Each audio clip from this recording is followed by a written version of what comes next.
Okay. Just want to say hi to everybody this morning. Um,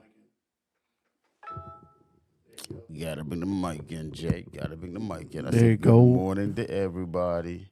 It's me, Real Talk with Jay.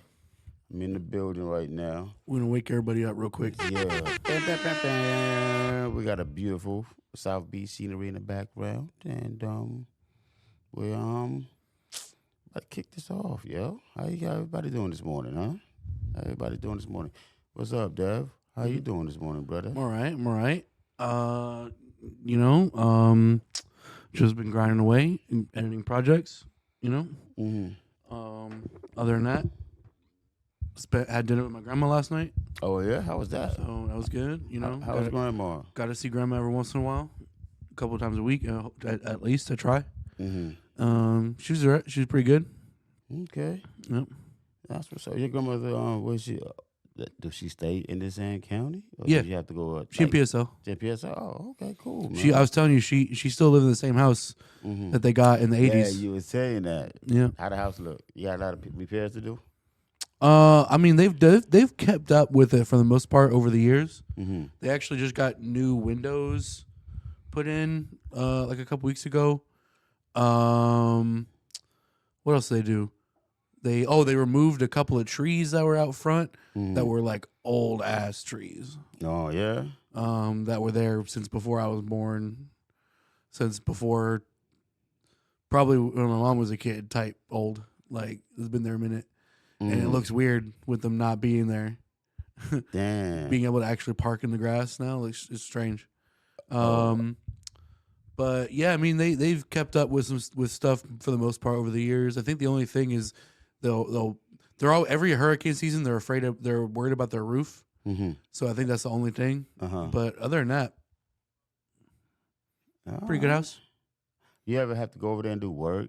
She ever put you to work? I mean, I used to do that on a more regular basis. Or, well, okay, not a regular basis, but I used to do that. And I'll still come over and help with stuff if she needs it. But there's certain things that, because of previous experiences, I won't do anymore. What kind of experiences? Well, because there were times where my mom and I were trying to clean up the house and like overhaul, like really deep clean. Right. And my mission was to really hardcore scrub the tile and between the get in the grout, get the tile itself using these chemicals and stuff.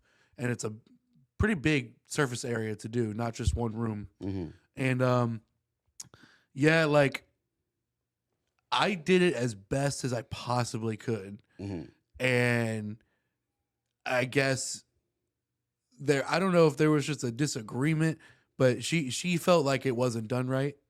She felt like it wasn't done enough. She stopped fucking with you after that? Huh? She just stopped messing with you after that? I stopped volunteering after that because like I put in a lot of work on that floor and some other cleaning and whatnot. Mm-hmm. That particular time, this is like a few years ago now. It was a while ago. But I put in a lot of work that time, and I felt like it wasn't noticed. It wasn't reciprocated or appreciated. No gratification was given. Yeah, and so we got into an argument about it because she was like, and no hard feelings. It's my grandma, I love her. But this particular time, she got kind of. I don't know. We got into a little argument about it because I literally did the best I could, but she told me that she didn't think I did well enough or did anything. Mm-hmm. And I'm like, well, dang. Okay, I guess that sucks that you're still dirty in your eyes then. Wow. Because I'm not doing it again. Because I really did like I put in like a couple of days worth of work. Don't you hate that shit, man? Yeah. You go out your way to put the work in, and then the powers that be, it's like your work ain't good enough. Yeah, but I mean, I don't know. I think she might have been just in a mood that time. I don't know. But it doesn't matter though, man. That's Granny. Granny's supposed to be old enough to be like, you know what? I love my grandson. No, we still love each other. Mm. There's no beef. No granny grandson beef. How you beef with Granny, bro? Exactly. There's no beef. Even if you wanted to, you couldn't do it. Well, I mean, there have been times that we've snapped at each other a little bit, just because of like one of us was going through something, and I guess the tile thing was one of them. Like I don't really know what it was that particular time, but I just know that I worked as hard as I could, and it wasn't acknowledged. It wasn't like seen. There was other times where she felt like I was slipping. You said like she thought you was being lazy. Yeah, well, like there were times where not with laziness, but there was other times where she felt like her comment was something along the lines of, like, my mind was clouded and I wasn't all there, regarding certain things, regarding just like putting my life together and stuff. And I felt those were times where I was really going through some shit, so I took some offense to it. And I was like, I don't know. Sometimes I feel like it's probably my fault for not, I guess, if I don't keep in touch enough, they don't know what's going on. So they might develop their own impression of what I'm going through or what I'm doing. You know what I mean? Yeah. So I think this was one of those cases where she felt like I was slipping or slacking a little bit life-wise, when in reality I was doing the most. Right. And so I took offense to that. I don't know. Y'all know you can be mad at Granny though. I can't imagine me going to my grandmother and be like, "Man, Grandma, I was messed up." Like what she said was gospel. I mean, yeah. I mean, it's Tanker's on the 1 and 2. What's up, Tanker? How you doing this morning? Big up. I'm trying to get everybody on for 1 second.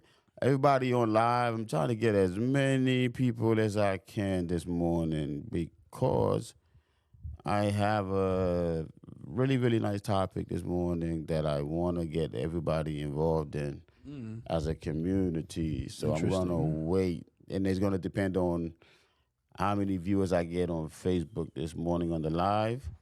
Is gonna to determine where we go with the conversation, or if we even have the conversation. Because I want to really have this conversation with people on live, so I could probably bring some people on the screen to actually inject in the conversation, so that we can get some clarity and learn some things this morning. So if you hear me, log on King Radio. Broadcast. We need a jingle for that. We do, right? Yeah. I thought I did. It sounded good coming off the top right now. It sounded real good. You know what I mean? Just the pause between the King and the radio, broadcast. But log on, get on the live. I'm trying to wait till at least 10 of us get on. 10 or 15 of us get on, we get to go, man. I want to get these people on, and I want to really talk. In fact, I'm going to go on my live, too, on my phone. Oh, you got the echo. Mega. But, I want to say good morning to Dev. Lion Matt and I here this morning. I told you they was out doing their thing. So when they get back, they're going to be back. Okay? So let me go on my Facebook and tell them. Ask the people to join. That was, you see how I retract that real quick? Clean that up real quick, man. You know what I mean? So that we could have a real conversation this morning.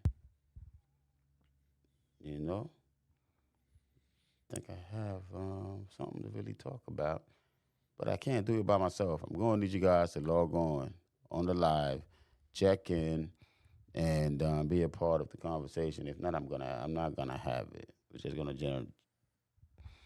We'll just wait till we have more people. Yeah, we want more people on. So, have you never had not long term, but like you never had little arguments with family about stuff. About you never beef with grandma. Me? No, I ain't never beef with grandma. No, I love the grandma. Everybody else was shit. We go at each other's head in my family, but we love each other in a weird kind of way. We just that kind of family, like we just real about everything that we do to each other and go through. So there's no fake, no fakeness, I guess, around the fam. You know what I'm saying? So on King's Radio, I really want to have this conversation today. I think it's really needed.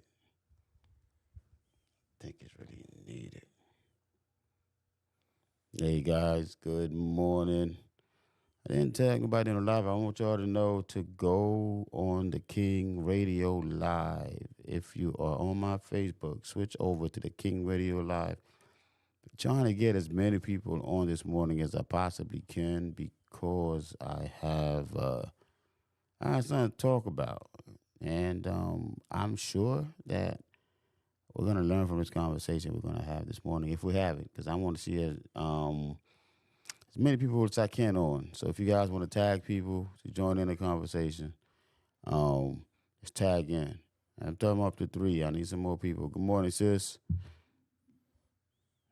You need to be on this morning. If you have children and you want something positive to take away from this conversation, if you're a good friend, you want something good to take away from this conversation, you might want to go under the King's Radio Network. Broadcast to join in, because I'm going to need everybody's opinion, and there's a good chance I'm going to bring some of you guys on screen on Facebook to share the screen with me so we can have this discussion. The crowd participation is actually really needed this morning. Exactly. Right on the Facebook. I'm gonna do it. Okay. I'm gonna do it on my Facebook, on the King Radio Facebook. If they come on, you can share the screen with them. You know what I mean?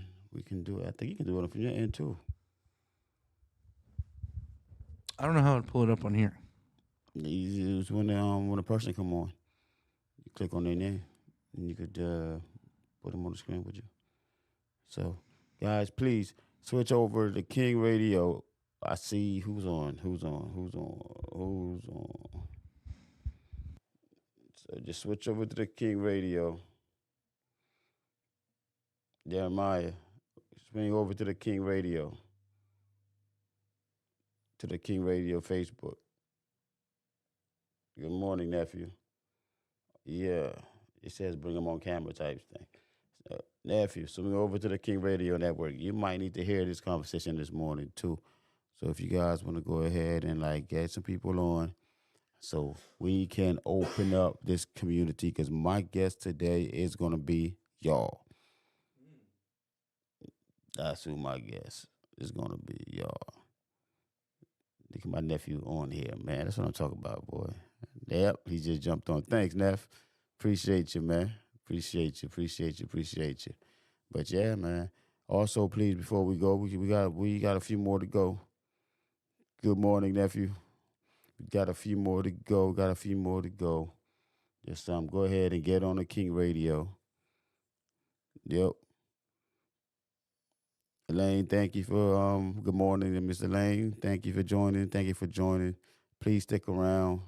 We definitely need all your participation this morning, man. We're gonna have a real conversation, and I want you guys to really be on to have this conversation. To help me this morning, I'm by myself, so I'm gonna need Facebook to help me do the show this morning. Me and Devin. We're gonna need Facebook to help us host, and bring some people on the camera so I can get your opinions. Today, the public's opinion really matters. This is not one of them radio shows where we're gonna sit here and talk about all these phony ass celebrities doing phony ass shit to get attention and make money off of us. We want to have a real community conversation, man. Can we introduce a new rule on the show? What's up? No more Kardashians. No more Kardashians. Hey, no man, Kardashians. I'm good. Now we're up to 5. I'm trying to get some more eyes on here, man. I need some more eyes. We need to get a good conversation. I need y'all to help out this morning. Y'all are what we here for, and I think we need to have a community meeting this morning. I guess we're gonna call it. So we're gonna have a community meeting. We need a few more. Just come on and let's go ahead and make this work this morning, man. This morning, my guest is Facebook. That's my guest because I want to have the conversation. Then you said no more Kardashians. Yes, ma'am. They have been retired officially from Devon, man. They're officially from Devon. Devon. No Kardashian, no Jenners, no Jenners, no nothing. We can talk about Kanye though. Yeah, Kanye, cool. We can talk about Kanye. He made it out. Yeah, he made it out the Kardashian. Yeah, he made it out. So we can talk about Kanye, man. You know what I mean? And then eventually, I think we still got more juice to squeeze on the Jada and Will Smith thing. Oh, you got some more? You got some more stuff on your chest? I don't. But I'm saying I think it's still a developing story. Yeah. So we got some more there. Yeah, we're going to do some space for that. But in a little while, there's going to come a ban on that too, I think. Okay. Because that'll be... So what's the minimum? About maybe 2 days, 3 days, or we know hours? Maybe minimum 3 hours on them and be done with them. Bury them. What do you mean? Like, what's the minimum we could actually talk about one topic and not beat it to death? Oh, it's just we're talking about the same couple and their drama every day. You know, gets annoying, gets tiresome. Daniel said she's over the Smiths, and Tinker said Kanye barely made it out. Barely made it out. Yeah, Kanye made it to the front door. I was like, God damn. Whew. One more step backwards, he would have been done. Kanye had his own Get Out. Oh yeah, man. They should make a movie by him, bro. Yeah, for real. We got to get with Devin Peel. Not Devin. Oh, Jordan Peele. Jordan Peele. Yeah. Fucked your name up and called you Matt yesterday. Now everybody's Devin. Nathan, Matt. Yeah. Okay. Jordan, Devin Peele. Devin Peele. We got 5 on. Kanye not crazy nephew. I love this, man. I love this. He left missing some things. So we can say he left missing some things. How you guys doing, man? Talk to me on Facebook, man. We got 5 on there. I'm gonna answer everybody's Facebook today, and I want to probably bring a few guys on to help me out with this conversation today. So I'm waiting for more people to get on, man. It's gonna be a beautiful morning. We already started off with cleaning house. Kardashians have been retired officially on Real Talk with Jay, says Devin. Until something really crazy happens. Okay, cool. Until further notice. Yeah. Let's just put them on the shelf. Put it to bed. They might turn around and say, because if they came on, it was like, hey, man, we're going to undo everything we did. All the plastic surgeries and everything. Doubtful. That's going to be a show worth talking about. Imagine Kim is like 86 years old and she's regular Kim Kardashian. Oh, damn, we fucked around and sat talking about the shit again. Ain't that? We don't retired and move right back to them. They're just very talk-aboutable. They're very talk-aboutable. What word is that? You know what I'm saying? Talk-aboutable. Ain't that something, man? But also, you guys, please download the KNG TV 2.0 on your streaming devices and get oh God, these boys talk about Stephen A. Smith with the Cowboys winning it all. Nah, I think he woke up a little too early this morning, nephew. Mm-hmm. Yeah, you got to take your medication before you get on. Okay. No, for real. So go ahead and download the app and be qualified to win the car. We're gonna put the picture of the car on pretty soon. We're gonna get the stream amounts. She said it's too late to get Bruce back.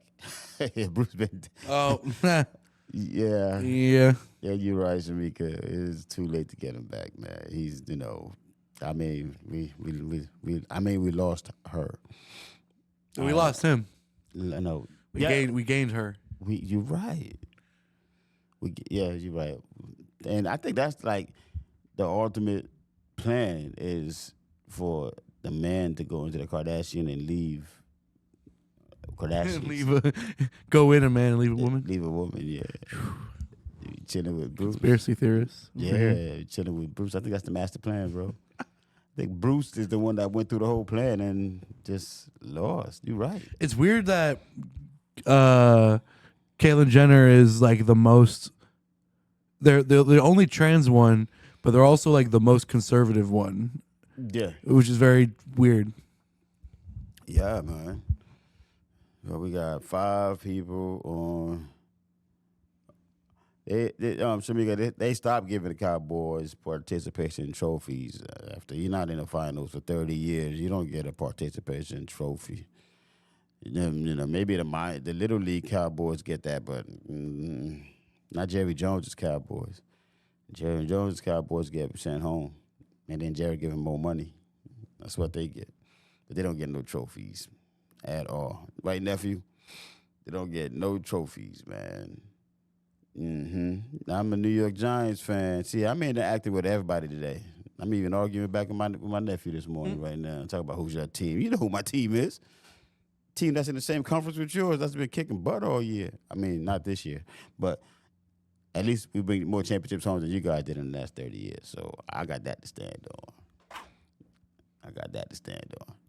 So, do you hear that? I got to do that at least one time in the show. At least uno. You know? We still need some more heads to get on the live right now. Please get on the live so that we can actually have a good, it's not even a debate. It's a conversation. Just need some more people to log on. And you got me. I don't know if I'm excited or worried about this conversation. It's a good conversation. For y'all listening, I don't know what this is. What he's bringing up. Yeah. I didn't tell him. I didn't tell nobody what I wanted to talk about this morning, but it's been on my heart all day yesterday. And I said, for me to do it, I'm going to need the people's feedback. I know a lot of people watch the show after we post it because the numbers, the numbers look good. And I really want to thank you guys for all the support, all the shares. Keep doing it. Keep sharing. Keep supporting it. Keep subscribing. Let's get these numbers up because we're not going to be a regular talk morning show like the other podcasts. We set up our own format and we talk about our own topics. Yeah, we want to play and make it fun, but we also want to make it into a living room atmosphere where we can interject our listeners and interact with our people on the Facebook Live when we go live so that we can actually put more substance to the show. Because you guys are always a guest host on every show that we do. And I really appreciate it. I really appreciate the love we've been getting on Facebook, the love we've been getting on Instagram, the love we've been getting on YouTube. And we're progressing rapidly, which is really good. So I want to hand clap it, give you guys a horn. That's for the Facebook world. It's going to hit every set effect. Yeah. You guys get everything. You guys get sleepy, weepy, creepy, alive, dead.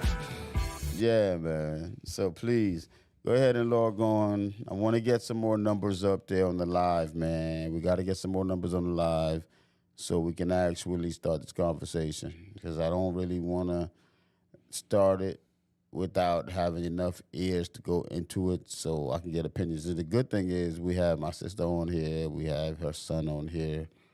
We have Shamika is on here. She's single mother. She's got her son. So that's the people that I'm looking for to actually have the conversation. You know what I mean? And, and single. Single people. There's a hint.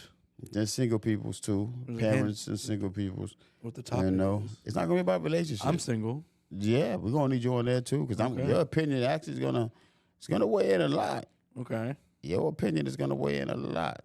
I wish Unc Rob was here too, man. You're right. I wish Rob was here to sit in this conversation. This is a really, really good conversation, man. This is a really good conversation. And it's needed. It's really, really needed. Is this like a topical thing or is this something that's just relevant to you? No, it's a topical thing. Okay. Yeah, it's topical. It is it's a top. It's really topical. So it's broad for everybody to join in and talk about everything. Let me see. I forgot to tag people, man. Let me throw these invites out here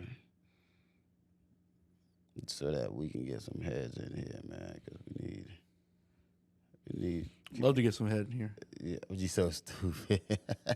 Can you tag people on that live over there? I tagged the usual. No, I'm talking about on the live itself from the French list because I want to bring. I don't know how to do that. Bring people up so we could do that. Because I'm sure it's made this conversation that needed to be had, and I'm not gonna.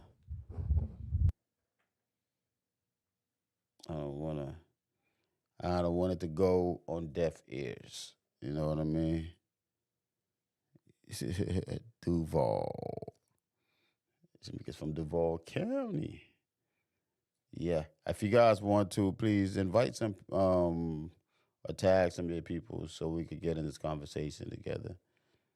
I really want to get into this morning where we can actually get into a good conversation, man.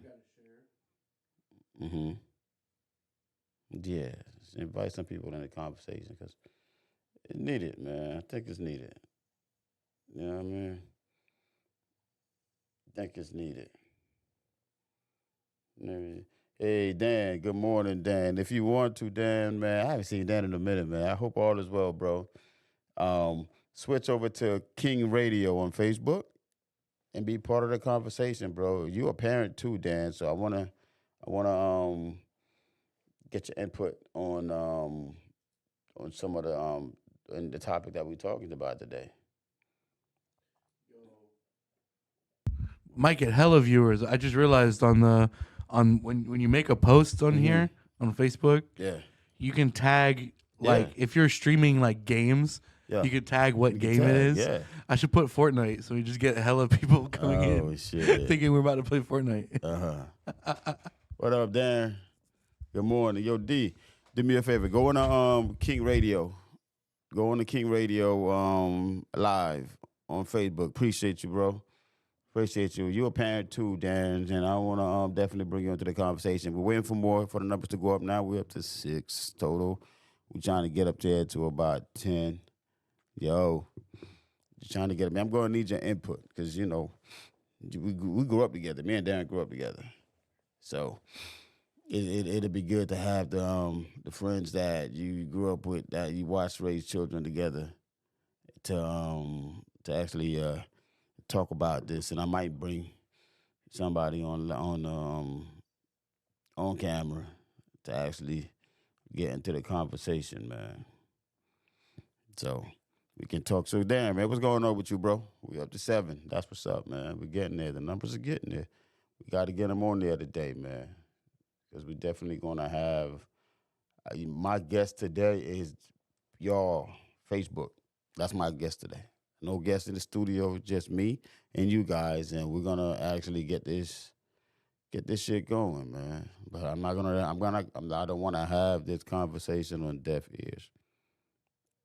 You know what I mean? I don't want to put this conversation on deaf ears. So we gotta, yeah, man. You gotta bring a little deal up there, bro. You know what I mean? Let him blow and sing for us. You know, his son is like young, man. I think Deal is about maybe 7, like maybe 8 or 9. If he's 10, I don't think he's 10. How old is Deal, Dan? But that little boy can sing, man. He ain't even shy, so like, really, all his kids are talented, though, man. That's good. Yeah, I want to let Deal sing. Yeah, Deal. He's 10 years old, bro.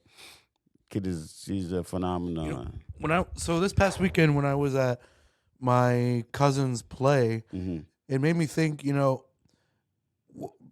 I'm really proud of whenever I see kids who like early on find the things that they're really into. Dude, yeah. Because like it's sad when you get kids that grow up just aimless and they don't know what they're interested in. They got no talent. They got no drive. They got no thing that they have no like thing to attach to. You know what I'm saying? Yeah, but the thing is too, man, like the kind of like parent Darren is, dog. He sees that and he exploded. If you guys go on his page, and check some of the videos he posts of his son. He just did the Apollo too, man. Darren Stovall. Check on his page because he pushes that little man heavy. He's a good dad, good man. So he really like supports that kid, man, and not just him, his whole family, Power and the whole team, man. They there for him. That family's always been supportive of each other ever since we were kids, man. Family always looked out. We're almost 50, and ain't nothing changed. You know what I mean? I haven't heard from Aaron in a while, Darren. What's going on with your brother, bro? Yeah. Got 5. We still need a couple of more heads on here, man. If you guys want to share, invite, do what y'all need to do to get some more peoples on here, I promise you, this is going to be a conversation you guys are not going to want to miss this morning, period. Devin don't even know what I want to talk about this morning.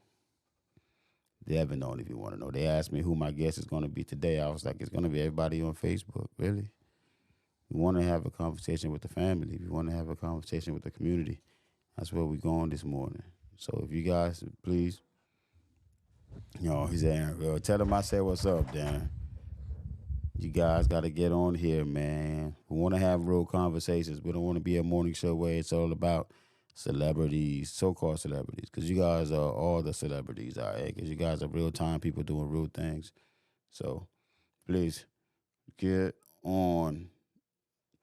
Tag your peoples. I need a few more. I need the numbers up there this morning before we go into this conversation. If not, I'm not going to have it. Like, seriously, I want to make sure I talk to a lot of people, and I want to get your input as a whole on the conversation that's going to be had this morning. I want to get your input.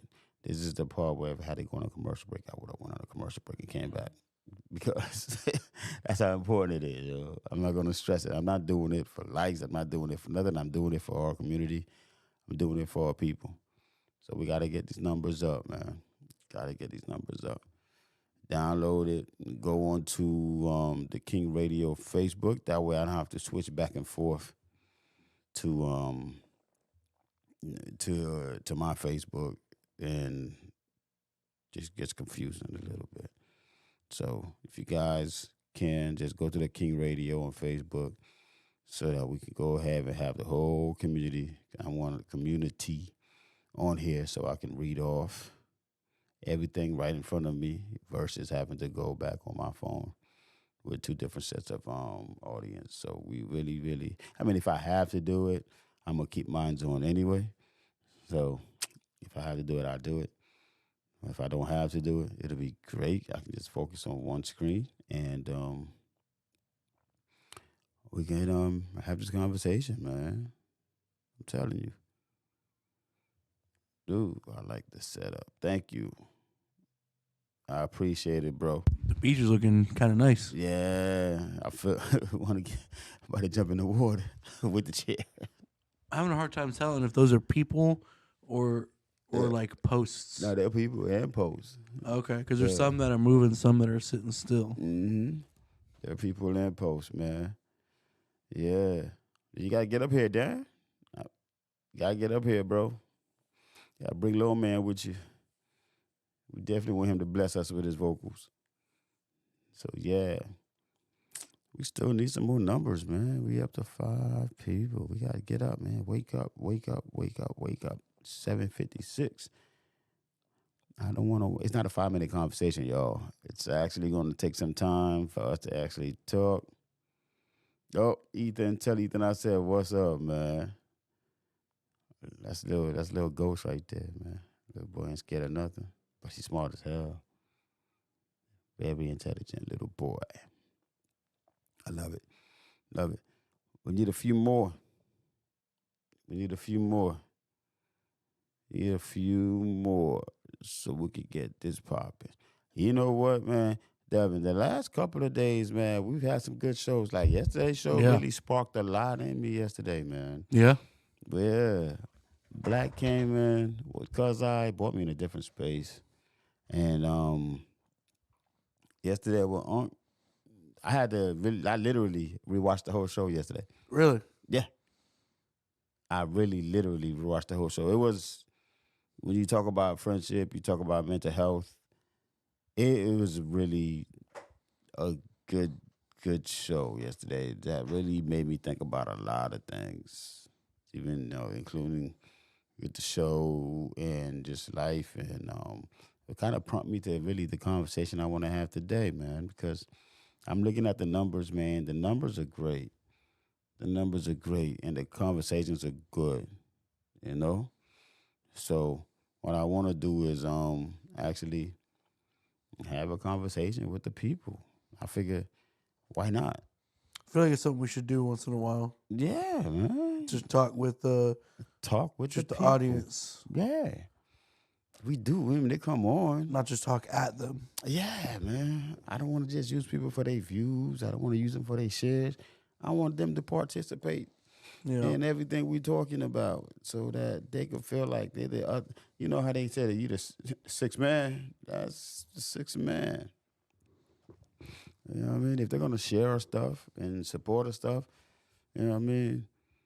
Like, I got Daniel's up here early in the morning, my sister, you know what I mean? My nephew's up, my nephew's out of school. So he's up listening to this in the morning, Hell yeah. participating. Darren is doing it. I mean, you gotta really say, shit, man. Why not?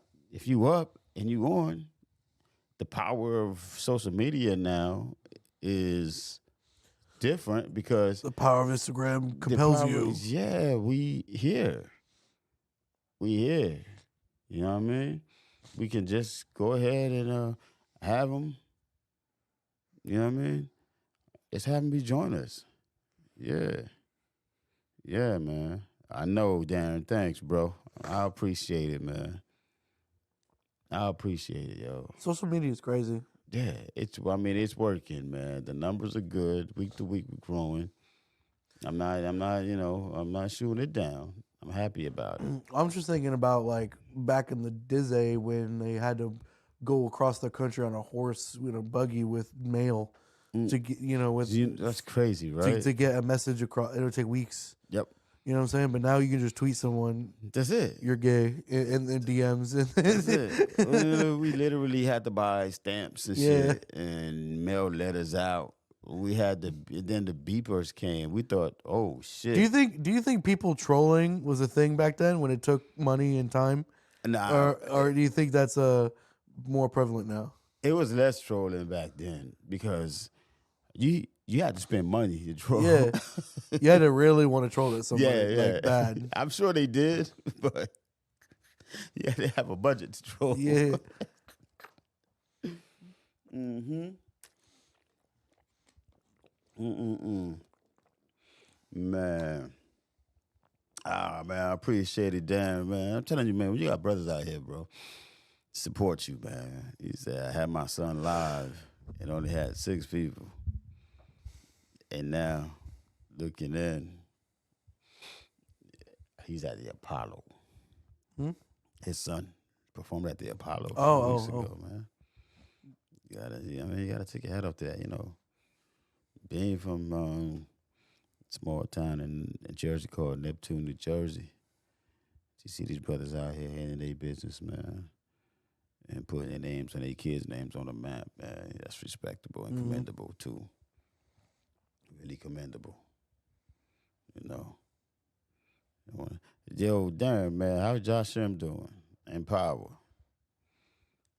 That's his older brothers. Well, little brother, older brother. Josh Shem. Haven't seen him in years and years and years and years. But, yeah, man. Just need a few more.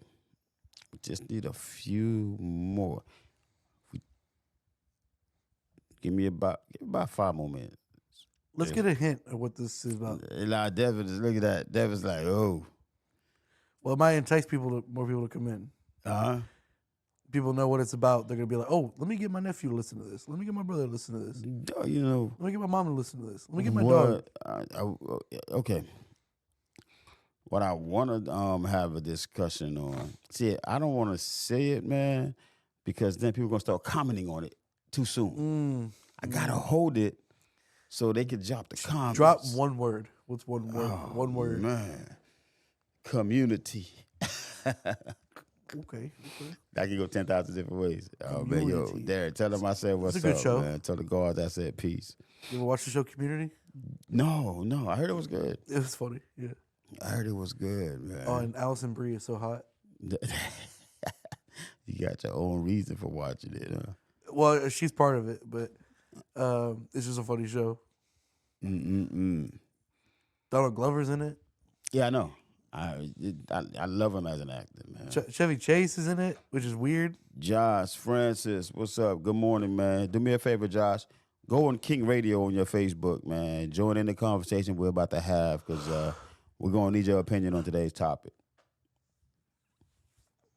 We're going to need your opinion on today's topic, man. If you could tag anybody and ask somebody to come on, I guarantee you, today my guest on the show is actually you guys on Facebook Live because we're going to interact.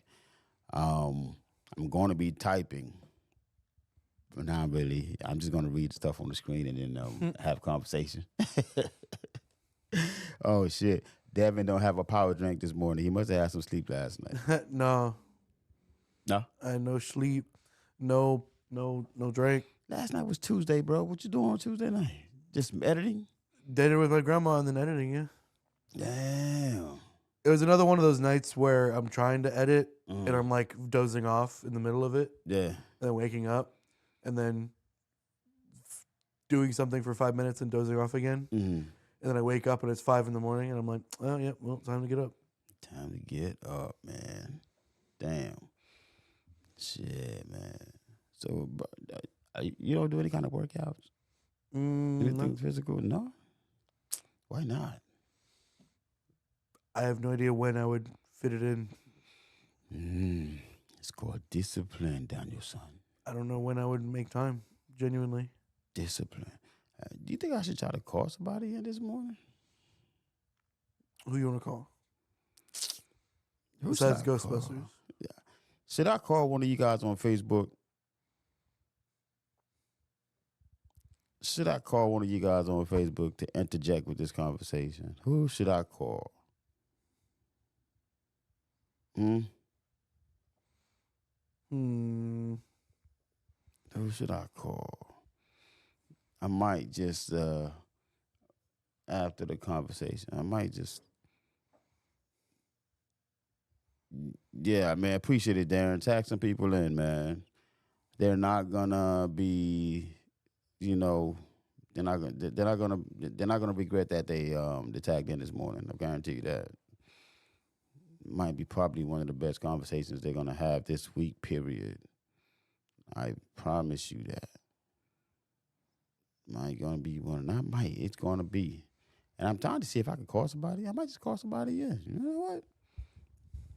I might just call somebody in, man. We're gonna have a special guest. We need a few more people, man. I mean, just need a few more. We gotta get you on Bluetooth here. Yeah, let me log the Bluetooth in, man.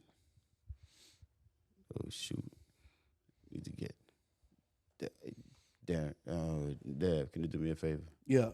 You can get me the charger, the phone charger. Where would that be?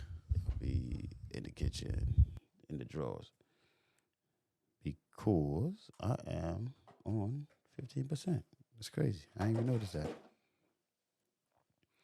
I ain't gonna know that. I don't know, man. I might have to call Darren in, man. Yeah, he's bringing people to the party this morning. Might have to make that phone call because I'm gonna need one of you guys off of Facebook to help me. Brian William, what's up, man? Good morning, bro. I'm glad you on because I'm going to need some help this morning. We got a beautiful topic to talk about. I'm going to start off with a question for you guys and see what the answers look like. And then after that, we go into it. Like I said this morning, my guest is you guys. We're going to be the ones to have discussions this morning, feedback. I'm going to be um, I'm going to be interacting with y'all this morning. So I'm going to need all the help I can get because what I want to talk about is very, very, very important, and it's going to hit all of us. You know what I mean? It's gonna hit. It touches everybody on this live. So we don't want to be left out, and your input matters. Like I said, we don't want to be the no shoot. Darren is calling. Yeah. What up, Darren?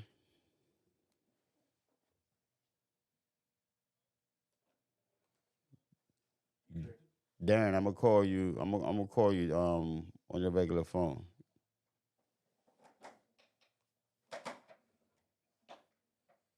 Mm-hmm. Somebody gonna call Darren and put him on.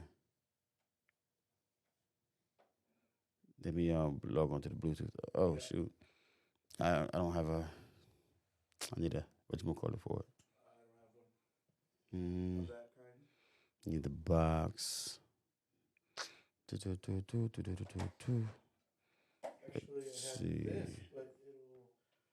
Let's see. Let's see. Oh yeah, it is. It's too short, man. It's too short. Too short. Too short. But yeah, so yo guys, go on to Kings Radio. Go on to Kings Radio.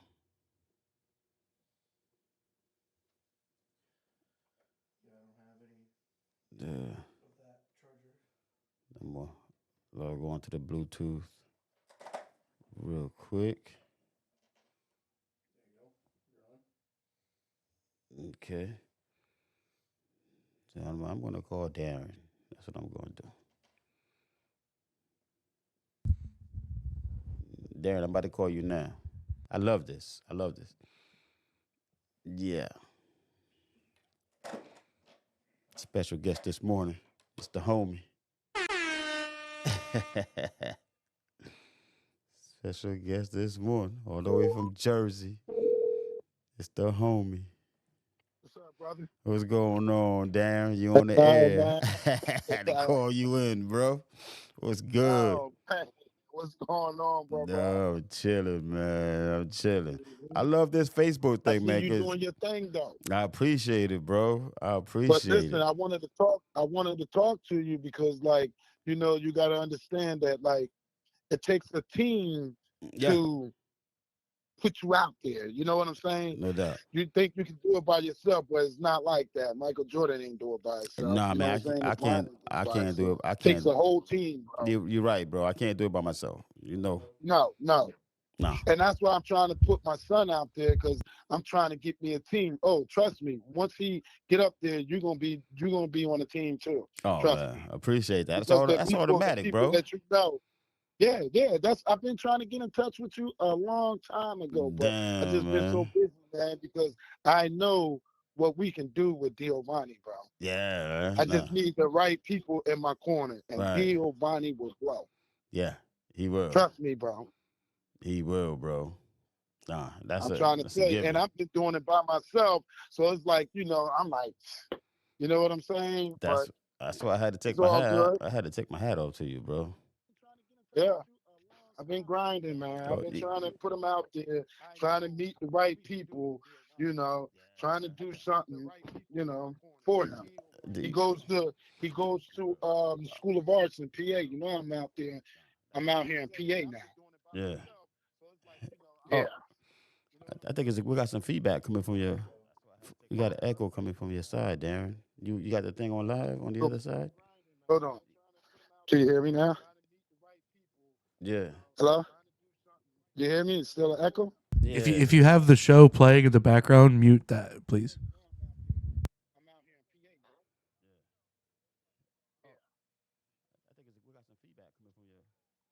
Good morning, Simone.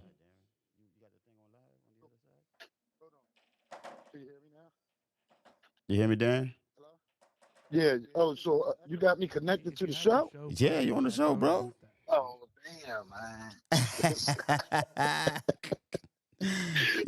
You on the air, man. You gonna help me? What's good with you though? I'm good, man. What's your topic? What you talking Dude, about? what I'm talking about this morning, man, I think we have enough.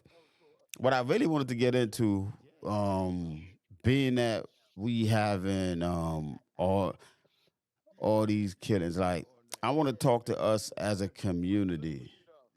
I want to find out where you guys is awareness, I would say, and how much education you have on interacting.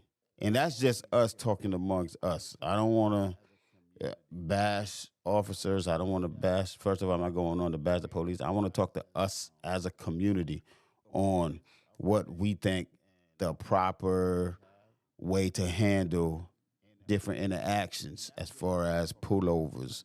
If you're next door and somebody's fighting and you know your neighbors, what to do, what not to do. Our etiquette on how to deal with a crisis in the midst of having to deal with law enforcement presence. And as a people, sometimes I think that we don't deal with it the proper way and we get bad results too. So I want to True. test our knowledge on our end as parents and people out here in the community on what some of your experiences have been and how we could go about changing what we do to see if we can get better outcomes on what they do. Because before we start pointing fingers, we got to start with ourselves as a community. From where I stand, you know what I'm saying? True. So we gotta drill. I wanted to drill on this with the people on Facebook tonight, with the community. What's up, Cuz Pierre? What's going on, Pete Rock? All the way from Haiti, man. Watching. What's good, Mm. Cuz? Yeah. Happy birthday too, man. His birthday was like last week, I think. Yeah. Pete Rock. Peace. Yeah. So I want to actually, as a community, get some of our experiences and see if we could drill down on some etiquettes on exactly what we should do. Even at when we go out to a club, what's the best scenarios to leave that club without getting harmed, without, you know what I mean? If you have been drinking, to be cognizant of yourself, knowing that you've been drinking and you are behind the wheel of the car. So if you do get pulled over, you got to check yourself first. So I want to not point fingers, but I want to make sure our house is clean too before we go out there. And having a platform and having a voice, I think these conversations are worth having in the mornings more than just talking about the Kardashians and other people. So yeah, you know what I'm saying? Like it's real people talk. I want to talk real I people feel talk. you, Real bro. shit. I want my guests to be us, so we That's can talk real about shit you topics talking too. and talk and make changes for people all day. I don't care if it's 7 people. I don't care if it's 2 people on a live, Uh, but I want to be able to have some kind of substance to what I'm doing so that it could change people's lives. You know what I'm saying? Yeah, we joke, we're gonna have fun with it and everything, but I really want to interact with you guys, so you guys could at least start off by telling me some of your good experiences and some of your bad experiences, and see if we can meet it halfway. it, it, What do you think about it, it's Dan? basically with me, bro. I just stay out the way. Mm-hmm. I just stay out the way because I know shit is fucked up. Yeah. I stay out the. When the last time you got pulled over and what did you do? The last time I got pulled over was in Point St. Lucie. What happened? Why Yeah, am I surprised? I was going across that bridge. Uh-huh. I was going across that bridge. I just bought me that car. What was the name of that car? I had one of them fast cars with a Hemi. You always have What was one. the name of that car? A Challenger. Uh-huh. So you know I had to test it across the bridge Yeah. because I just came back from Orlando. Okay. And I ran that thing up to I went right past the cop. I had to be going at least 105. Were you trying to ramp off the bridge? Damn, Darren, Nah, 105 nah. So is. what happened when I got across the Uh bridge? huh.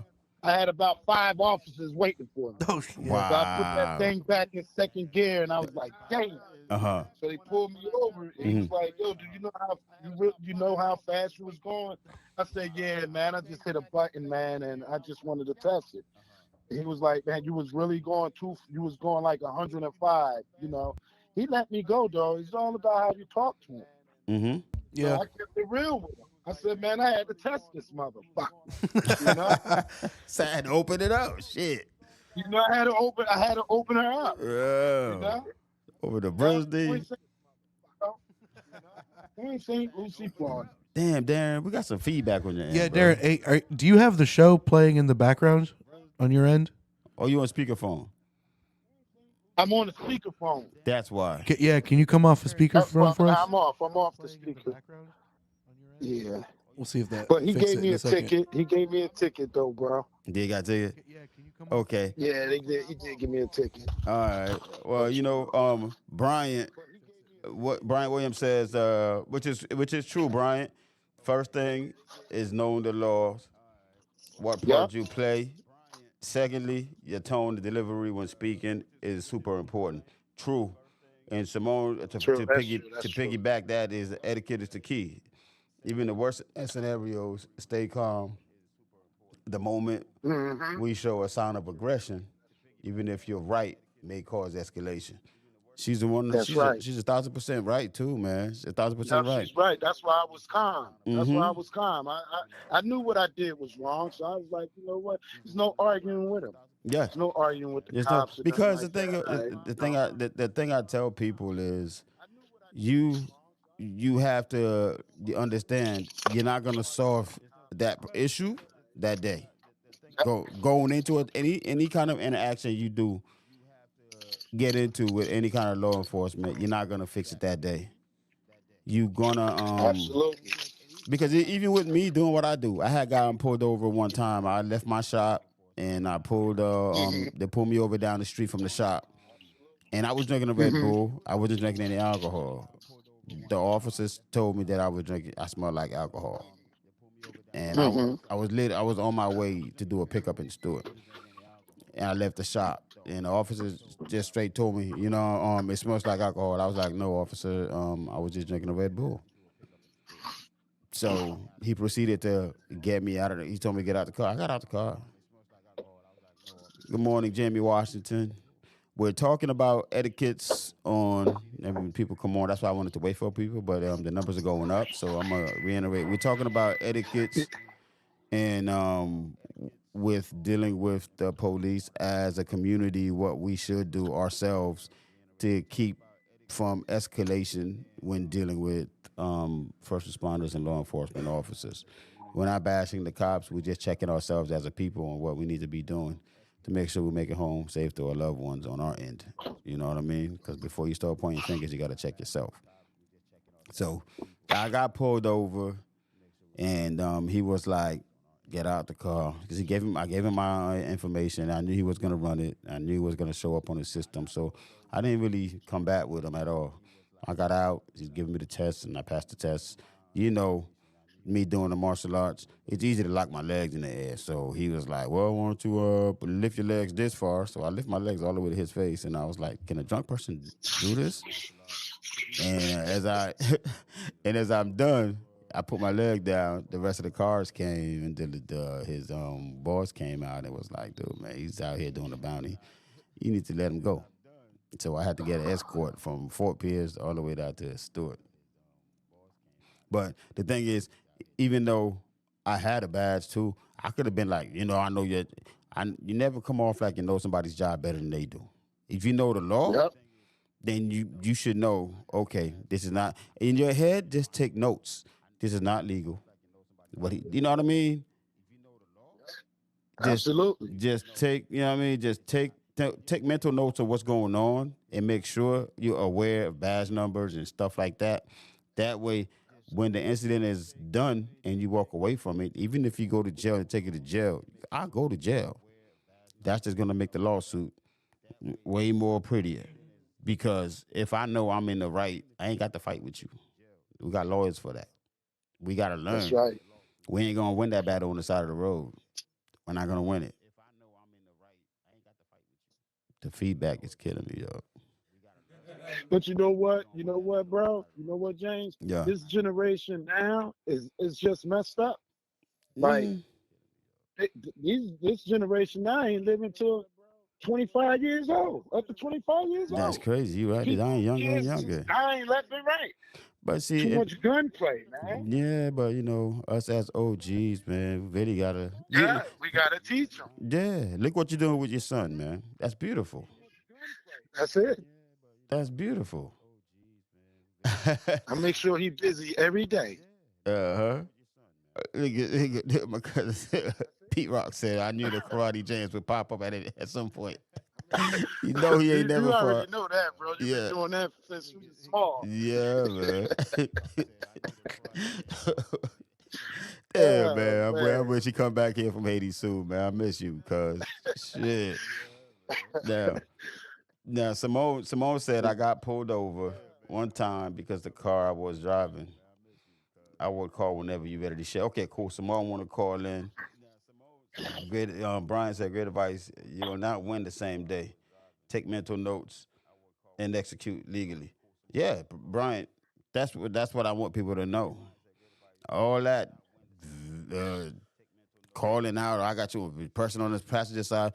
We have to know. Sometimes those phones, even if you get like, I remember the time I got pulled over on 95. Man, I stayed in the car. You can call dispatch and let dispatch know. I need a supervisor out here. I'm not feeling Supervisor, comfortable. yeah. I don't feel safe. That's right. You don't have to get out of the car, but you can let them know. Look, man, I'm going to go ahead and call your supervisor. And I And you never. ain't gotta be nasty with it either. You don't. And with all due respect, I never have to I put my under on the way. Yo, Darren, I'm gonna give you a call back in a few, bro. Okay. Okay, we'll get All right, Simone champ. coming in. All right, bro. Love you, Okay, bro. bro. Love you too. Hello, Simone. Hey, good Hey, good morning. morning. Good morning. I'm loving this, Good morning. Good man. morning. I am loving this. I'm interacting with everybody this Yes, morning. You Oh are on the that's man. air. right. Yeah, you Hey, are Diva on the air. Diva. Yeah. So, Okay, so good okay. morning, good morning. And so let me tell you my story. What happened? So Mm-hmm. my husband and I, we were just sharing, and as we watched the show this morning, Uh-huh. and so this is during the time when I was caring for my parents, because Right. they were both very sick, and I was the caregiver. So when you got two parents sick at the same time, my job hours were crazy, and I had to work a lot of part-time jobs and crazy jobs just to take care of myself, but also to make sure I'm there for them until that got them, situated with appropriate transportation for, medical rides and all that stuff. So anyway, I was working at QVC. Mm-hmm. I had a part-time job at QVC. This like probably like almost 10 years ago. Part-time job at QVC. And at the time, my personal vehicle was not working. So I borrowed my oldest daughter's car. And she had a Charger. Okay. Mm. She had the big rims on it. I mean, she had the windows so dark. It was right before you get to that point to where they're like, Mm-hmm. blackout, that point. So I'm riding in this, and it was a Pepto Bismol pink. Mm-hmm. Okay, so you got the picture in your mind. So I'm riding in the Charger number one. I'm riding with rims, dark window, like 4 o'clock in the morning. Wow. So I'm coming down. St. Lucie West, coming east and everything, coming from QVC. And I see the lights behind me because I'm tired. I'm working like 100 jobs. I'm tired. Mm-hmm. And so the next thing you know, I see the lights behind me. And my first thought was, oh, we ain't pulling over in the dark. Mm-hmm. We will not be pulling over in the dark because I need to be where some light is. I need to be where some people are. I don't care if it is 4 a.m., but I need to get in the most lit area as possible. So that's the first thing I did. Secondly, I just sat in the car and, I'm like, okay, let me get my little stuff together, my registration and everything. So Mm-hmm. I saw the cop pull behind me, but he didn't even come to the car. Next thing you know, I have like 5 officers. So he called for backup, okay? Because he thought like this is gonna be a whole situation. Right. So he didn't call for backup and everything. And so finally, when it comes to the car and everything, and I roll down the window, he see I'm a female, and he's like, "Oh." His first words was "Oh," okay. And I'm like, "Hi, officer," and he was like, "You were swerving with me back there," and I said, "Yeah," and I still had my ID badge on my little lanyard, Mm-hmm. and I said, "Yeah, I'm just coming from work. I work down the street at QVC." I said, just really, really tired, late shift and everything. He said, "Oh, okay." He said, "Yeah, well, you be careful out there, and you know, don't try not to swerve." I said, "Yeah, I'm so tired," because I was tired. I said, "I'm so tired, gotta get up in a couple more hours, Mm-hmm. take my parents, da da da." And he was like, "All right, well, you be careful out there," because they thought it was gonna be a whole situation, but I was so calm, I was cool, I was collected. Right. whatever. I was compliant, but the stereotyping. I'm in the Charger, Right. dark windows with rims. I don't know what they thought this was going to be, but he number Night one, rider. oh, that's the chick, that's the girl, and then he's like, you coming from work, but it was just I stayed calm. I made sure I was in a lit area because I'm a female out by myself. That's right. Stay in a lit area. Because it could have went south. I could be like, hey, what you pulling me up for? I'm just coming, I didn't do any of those things, girl or not, because they don't care. They don't. They don't care. But the stereotyping was funny, though. Later on, I was like, wow. Because his first words was, oh. I was like, oh, that's what we doing. Yep. Yeah, yep, man. true story. And see, you have to. Go ahead, Dad. If you got something to say, go ahead. I understand where you're coming from because most people with Chargers I know are just annoying white boys that just want to be loud and fast. Man.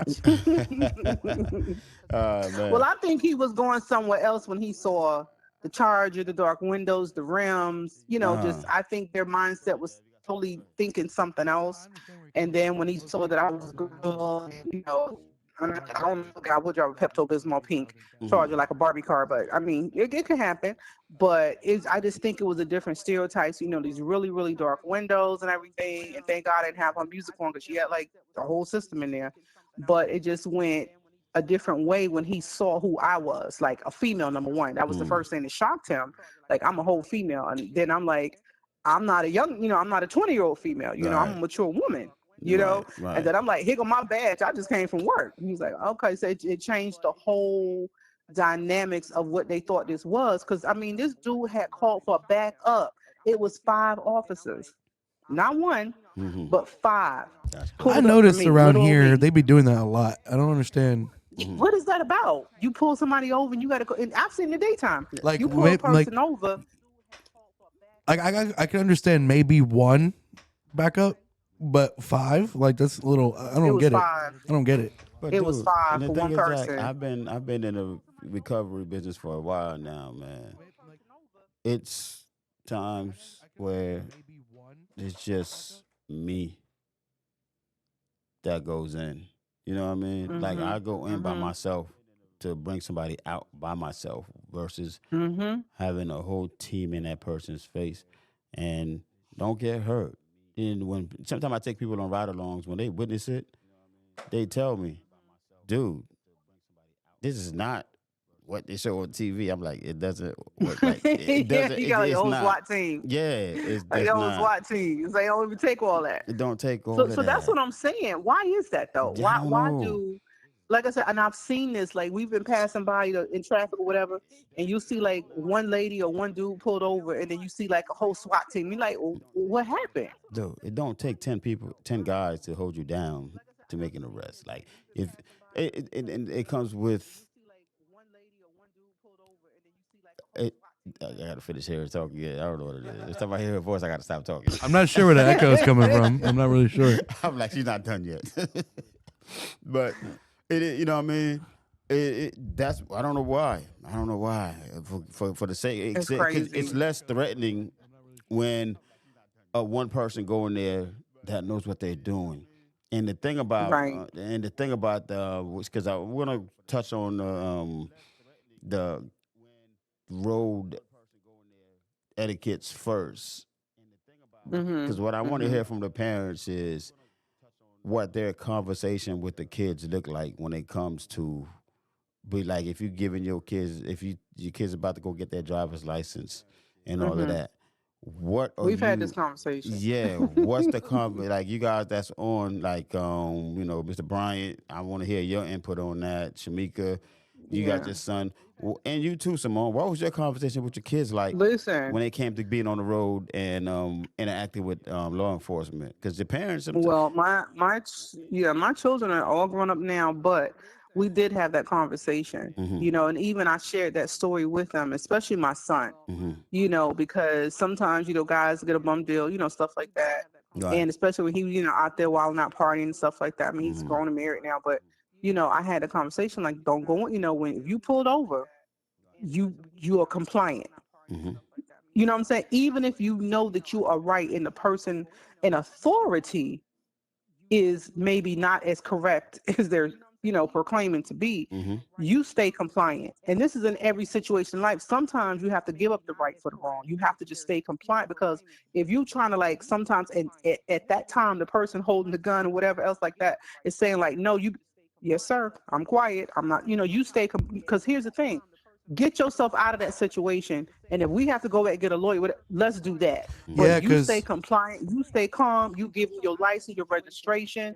Yes, sir, no problem. You maintain eye contact. Don't move your hand. You stay compliant. You like, that's how you get don't, the yes, bag. sir. That's how you get the settlements. Yeah, Mm-hmm. Gotta be patient. and on top of that too, it's like you got to shift your mindset. If you were going to Mm-hmm. Starbucks, if you were going to Starbucks, then you got to abort that mission. If they're Yep. telling you wrong, then you got to Go say, you home. know what, I'm probably You. gonna end up going. I'm gonna sit at the jail, Yep. but I'm gonna definitely Yep. be back because you got to make it Mm-hmm. back home. It's not even Exactly. you're not a lawyer at the time. Don't put your cap Nope. on. You know what Nope. I mean? Arrive alive. We You're want to. not We want to yeah. arrive alive. I want to be able to dial these numbers so I can get those numbers.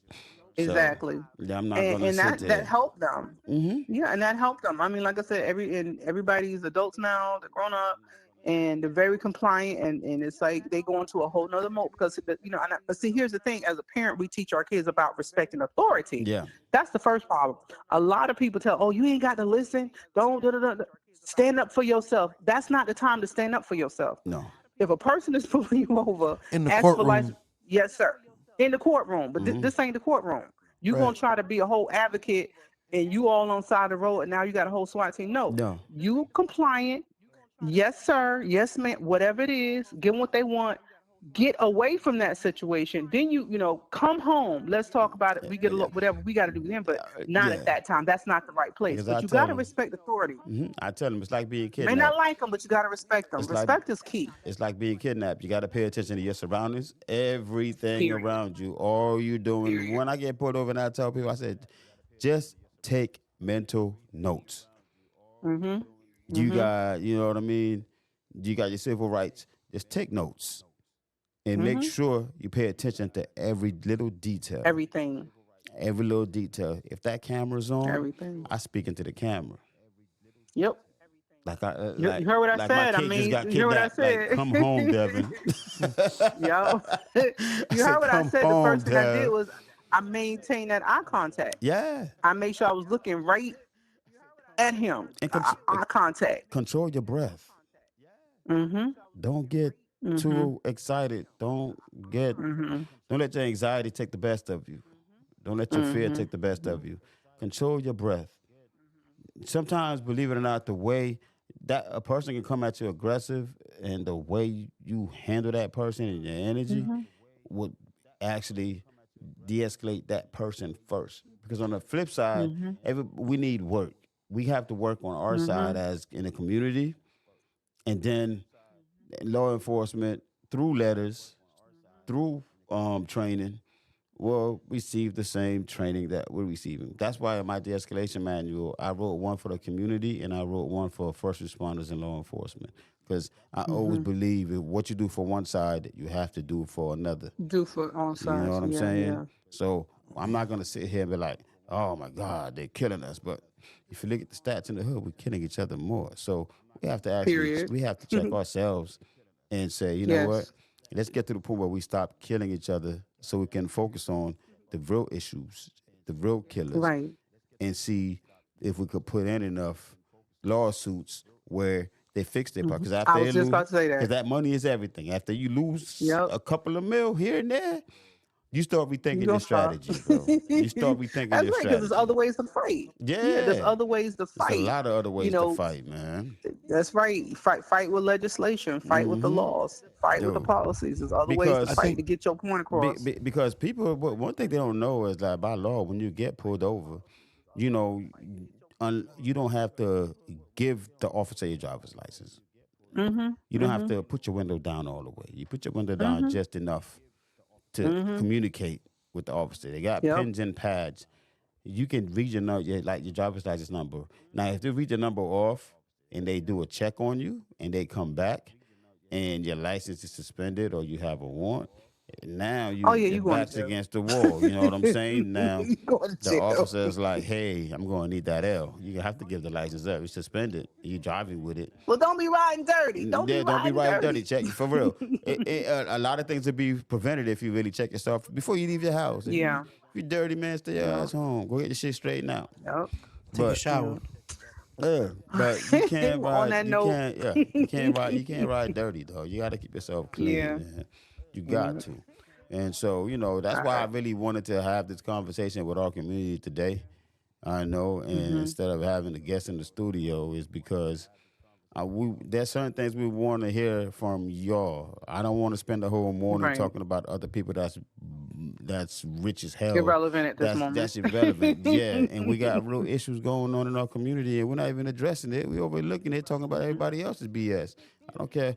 Yeah. We talking about Will and Jada, and Leon just lost his life. So I'm sitting there like, Yep, dude, that's true. let's That's true. let's talk about a real person in the community The that real people stuff. that paid Real his people dues. stuff. Yeah, let's do barbershop Yeah. talk. If it's gonna be Yeah. real talk with Jay, then we gotta do Yeah. real talk with each other and make sure that we talk amongst each other when we have an issue. I gotta call Right. everybody to the congregation and have a conversation with my people to put everybody on game and on point on how to make it home. It'll That's be right. it'll be a disservice to have a platform and not educate your people on There how you to go. actually make it back to their home instead of talking about BS all the time, which is cool. You can joke around and play around and do it in fun, but I think and plus, if I don't help your guys get home, how are we gonna get the car away? How are we gonna get the viewers in the morning? How are we gonna get the shares? Period. How are we gonna get the likes?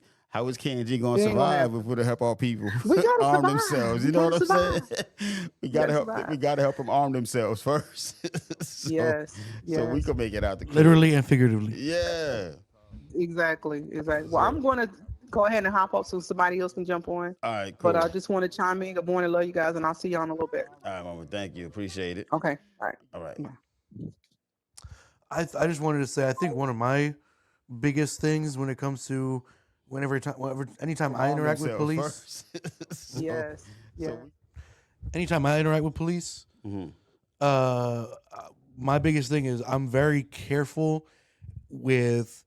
So I'm on top of being polite Mhm. and the way that we're interacting. The number one other thing is I'm careful about my movements and where my hands are. Mhm. You know, because I know that that's from their perspective one of the number one things they're paying attention to on my end. Right. That's going to keep me safe because any quick sudden movements Mhm. that's going to make them jump It's a wrap. or put my hands somewhere they can't see or whatever, that's a wrap. That's dangerous. Very. Even if I'm doing something completely innocent, like grabbing my registration or something out the glove box, I always tell them, hey, when they ask for it, I'm like, okay, it's in there. Is it cool if I grab it? Right. And they're like, yes, and I go ahead and do it. But I'm always super careful about that part. Nah, man. Your movements are definitely hands where you can see them. Put them with hands on the steering wheel. Eye contact and just talking. Like I said, with me, I don't really put my window down all the way when I get pulled over. But crack it just enough to make conversation, just enough to exchange information, and I'm good because they can't. You're not legally. It doesn't say nowhere in the law that you have to put your window all the way down. That you have to give your driver's license. That you have to comply. So what I would urge people to do is read your whatever state you live in. Read your state statutes. Because one thing I appreciate about becoming a bondsman is what they harp on is our statutes, and we have to learn them things left and right before we get licensed, and then we get interns for a year. So the one thing they actually drill on is our rights, and read your constitutions too, man.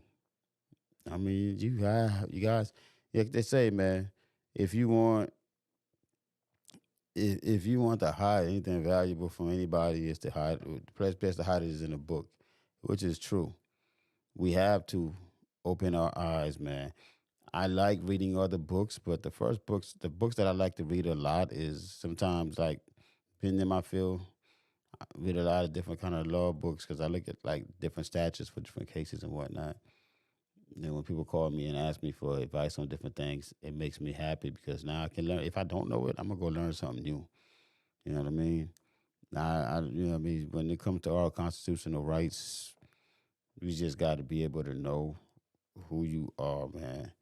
Jermaine, good morning, Jermaine. What's good? I might call Jermaine, man. Put him on the air. I might just call Jermaine. What's up, Jermaine? You feel like talking? Because that's a small brother. If you can talk, let me know, Jermaine. If you feel like talking, I'm going to call you or you can call me. We were talking about etiquettes on getting pulled over. It's a two-parter, but now we're talking about getting pulled over, what to do, what not to do, how to interact to make it home safe to your family. Because my phone just died on me, man. Damn. I didn't put it on. I did a mat last night. I don't put it on the charger. Damn. I didn't put it on the charger. I don't got a charger block for you, man. I'm sorry. See, Well, I mean, I got it, but it's super short, so you'll have to have it on the side until it's charged. Devin have 30 bags in here. He doesn't have a block. Hey, just put it over there, Dev. Yeah, but it's gonna hang off. I'd rather give it to you. Let it get some life. So,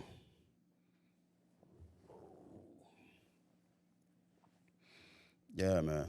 But Simone, man, thank you for calling and then sharing your conversation. You know, and Mr. Brian Williams, appreciate you. Pete Rock, Jeremiah's still on, Jermaine is still on. So give us your thoughts on what your conversation should look like with your children when it comes to traffic etiquettes with law enforcement, on how to handle it on our side, what we need to be cognizant of, what we need to be aware of on our side to make it through a traffic stop. I know it's crazy that be having this conversation, but it's needed. It's needed because every people get pulled over and think they're lawyers and they can go ahead and fight the case right outside of the streets, and we don't win the cases in the streets. I have to repeat that a few times because you got them guys that goes out there and start arguing. I know a lot about the law. I know a lot about my statutes, but on the side of the road, what you do is you exercise it. When you exercise it and you know you're in the right, then you go to a court. Then you go to court with a lawyer. And after that, they'll understand and know that you wasn't out here not knowing anything. You were just doing your part, and they wasn't doing their part. So they got to get dealt with. I'm pretty thankful that the worst police interaction I ever had was simply a speeding ticket, and it was just that the officer was kind of a dick. Thankfully, it was nothing. Nothing got escalated for anything. You know, what happened was I was on the highway, and it was FHP, and here's the thing. Here's the situation, right? You know how when sometimes on the highway, people kind of get stuck in a little cluster of cars rather than spread out. So there was like a cluster of us, like empty road in front of us, empty behind us, but it's just a cluster of like 5 or 6 cars, including me, FHP officer, and like 3 or 4 other cars in like a little clump. Was it 95? Yeah, I'm 95, and I was behind the officer, and we were in the middle lane. I got over to the left lane to speed up to pass, so that my intention was not just to pass the officer just because. My intention was to spread out because I didn't feel comfortable being boxed in the way I was. So I got over the left lane and sped up a little bit. I hit 85 miles per hour, and that guy pulled me over. 85. What you doing 85 miles per hour? Well, that's on 95, though. That's not even that fast to me. 95? Yeah. That's normal Floridian driving. Yeah. That's slow. Yeah, the 85 is not bad. They pulled you over. Yeah. That's And crazy. so he pulled me over, and he's kind of a dick to me because I'm like, or he's like, the regular, I pulled you over. I'm like, yeah, I think so. And what I remember from it was I tried to explain to him like, hey, like I wasn't trying to talk my way out of anything, Right. but I tried to tell him like, hey, the reason I was speeding over like that is to separate from the group because we were all boxed in. Right. He was there. He saw it. I mean, he knows what I'm talking about. And I was trying to tell him that, and he just looks me dead in the face, laughs at me, and says, "You never dealt with AVHP before." What? He just laughs in my face, and I'm like, "All right," and gives me a $200-something ticket. Wow. Reckless driving? No, just speeding. Damn. No reckless driving, just speeding. Thank God. So how do you think? How would you think your interaction with him was though? Rate 1 to 10. Well, it was sucky because I feel like I feel like I had a legit reason because also the left lane is for passing. Like that is the intent. That is what the purpose of that lane is for. Right. And sometimes you have to go faster than the speed limit to pass. Mm-hmm. Like that's literally the entire reason that that's there, right? Mm-hmm. Yeah. So I felt like it was kind of unjust for me to be ticketed for that Right. when my purpose behind it was actual safety. Okay. So Tyler, good morning, bro. I feel like it was a little unfair, and I feel like him kind of just laughing at me Right. was like a dick move. But in the end, He says stay cool under the pressure. in the end though, I didn't feel like fighting it. To be honest with you, Yeah. Did you fight the ticket in court? nah. No, you just paid it. I just said fuck it, man. I don't want to deal with this. You don't deal with it. You just check Yeah, in. I'll be honest. Well, partially because of HP, because I feel like they're the ones who would actually show up to court. They do. Exactly. It's like Martin. Yeah, this was Martin County. They'll cut, This was Martin Oh, County. they're coming to court. Yeah, They're coming to court. This with was, the cameras, everything. this was like an old, rough, gruff black man. Mm-hmm. Like I want to say he was in his he looked like he was in his 60s. About to retire. Yeah, and Oh no, he coming to court. he was coming. Yeah. I felt that. Mm-hmm. If it was a regular PSL officer or somewhere else, It's a good chance. In their 30s with tattoos. I would have fought it. Yeah, they might want to go to the gym, man. Yeah. Yeah, But man. on the flip side, I've had mostly good interactions, even on other ones that I've gotten ticketed for. Okay. Where, usually I've gotten tickets before, mostly just for speeding. That's really it. Okay. I've gotten other citations for like my registration was expired a little bit. My small stuff. My one time what was it? I'm trying to. I was going home, and I was on a back road heading home, and it's a back road that's connects to a main road, so police sometimes like to hang out there. And yes, I was speeding a little bit, but I happened to have like 3 other things that I got cited for. Right. So I got a ticket for speeding. I got some kind of warning I got a ticket also for my registration being expired. Then I also got something for my license being technically expired. But I think it was within like 30 days Okay. of when you're supposed to renew it. And then I got a 4th thing, and I forget what it was. But I got 4 things in one stop. You was riding dirty as hell. And I actually was too. Shit. I was packing too. What? And that didn't get caught. I didn't catch the pistol. Well, okay, not packing that. I was packing something else. Okay. Yeah, because I had friends with me. I just picked him up from his house. Okay. And I had some other shit with me. And that didn't get that was not Detected. that didn't come into the picture. Yeah. He dodged a bullet. I Literally. did. No, I did. You was glad. You'd be like, I paid the ticket, sir. No problem. Yeah, exactly. See, that's the thing, though. That's another thing that I think a lot of people don't understand when it comes to like drug dealers and stuff. And it's like, bro, you could probably get away with you carrying all that if you just polite to the officer. You know what I'm saying? If you just Not trying to condone nothing. I'm not saying do that, but I'm just saying if you are a dealer and you listening, or you ever in that situation, you gotta get out your own way sometimes. yeah, exactly. Just get out your own way. We get on our Stay own polite. way. Yes, sir. No, sir. Yes, ma'am. No, ma'am. Yeah, Tyler just came on. Tyler, I just want to let you know we're talking about etiquette on interacting with law enforcement. We're talking about traffic stops now and what we need to do to check ourselves to make sure we make it home right. And we all came to an agreement that it's better to fight the fight in court than try to fight the fight on the side of the road, because it's a good chance and it's not gonna go your way. And I'd rather you be on the side of the road taking mental notes of what's really going on and what rights, your constitutional right that's being violated or not, so that you can go to court and wage a battle in court and win it where you need to win it, versus trying to do it on the side of the road. Because we're not lawyers, and believe it or not, a lot of the police officers are not lawyers either. They don't know. They don't remember the Constitution. They don't know shit. Right? A lot of them don't know what's going on. So we can't assume because they got a uniform on, they retain all the information that they in the academy.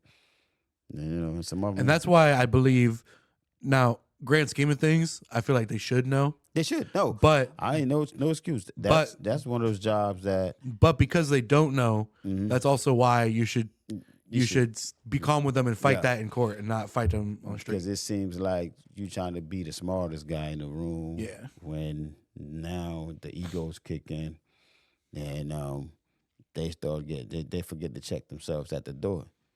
So you got to really think about it before you do it. And like I said, certain jobs I can understand. You have a few people that's a little bit lazy, that doesn't get to work on time, that's got a little bit of attitude that the manager is supposed to work with and developing. But when you're dealing in the public, I'm about to sneeze. Bless you. Yeah, when you're dealing in the public. Everybody in the chat said bless you. Yeah, oh, thank you. When you're dealing in the public and you have your job is to really change people, what you do can affect not just one person. Because as a police officer, that's the weight that they carry. Because when you pull somebody over, you think you're dealing with that one person, but you're actually dealing with a whole community of people. Because certainly, like at McDonald's, you can make a mistake and go back to work the next day. Yeah, my fries was too cold. I brought them back. Boom. You missed the sandwich. Cool. But when you got a uniform on, every decision you make is gonna it's gonna change some. It could possibly and will change somebody's life. Because just as a bondsman, when you lock people up, yes, the fallout we get is the family calling us. That's messed up. Da da da da. He was gonna call you. Do do do do do. Now imagine if you take somebody's life over some BS. At least us, we're coming to get you because we had a contract. You know what I mean? It's a contract that stipulates we bond you out. You promise us you're going to court. So if you don't go to court and you violate that, then we have the right to come and pick you up. Even law enforcement, they have a right to pick you up because now it's called the FTA, fair to appear in court. But we're not. Can I ask you a question about that? Yeah. Do you compete with police on pickups and stuff? How does that work? No, it's no competition. It's no competition at all. So if police find him first, then you're just out of luck on your end, or no? If they find him, then usually what I do is if I go out and I don't pick my guy up, yeah, I always call in. I get with law enforcement. It's no competition. You get with law enforcement and you give him the person's name and you tell him, hey man, if you pick them up, shoot me a call and let me know you picked them up. And they'll call you and tell you they picked them up. And then what? They hand him over to you? No. Or because most of the time, only time they can't hand them over to us is if we're doing a surrender. Uh-huh. If, say, you came out, you lied on the application, we find out you don't live where you're supposed to live, and you lied about your addresses, your friends, everything on your application is wrong. You're not communicating with us at all. We can surrender your bond and come off the bond. That way, we go and pick you up. We bring you back to jail. But being that at that time you don't have a warrant for per se. You don't have a warrant, so the police can only touch you if you have a warrant. But we can go out. Gotcha. Okay. Yeah, we can go So out with an officer. All he can do is observe the arrest, but we would have to be the one to take you to jail and get you processed. But if so a warrant would come into place if you don't go to court, so so he doesn't go to court, right? mm-hmm. You're gonna pick him up, Mm-hmm. and if what is it if the police have to go and ask judge for a warrant, right? They have to sign off on it. But when does that? How long after them not going to court will they wait to do that? The thing about court is, as soon as you don't go to court, you put a bench one out for you that day. That's why. Okay, that's what I thought. That's why sometimes we'll go to court, and if the person don't show up to court, either we surrender them at the courthouse, or as soon as they put the bench one out, we start knocking on the door. And by that time, if you don't go to court, we have an idea who's not going to court. So it's a good chance we'll probably start the surrender process first, because that means you're not going to communicate with us. You're not coming into the office. You're not checking in. You're not doing none of that. If you don't do none of that, then we already put a surrender out together to go and pick you up and bring you back. But like even if we have an FTA, if I do a FTA and they got a warrant already in the system, I could just give them to the I can even say y'all can take them and get credit for the warrant, and I could still, after they take him to the jail, come off the bond and still credit me for the pickup.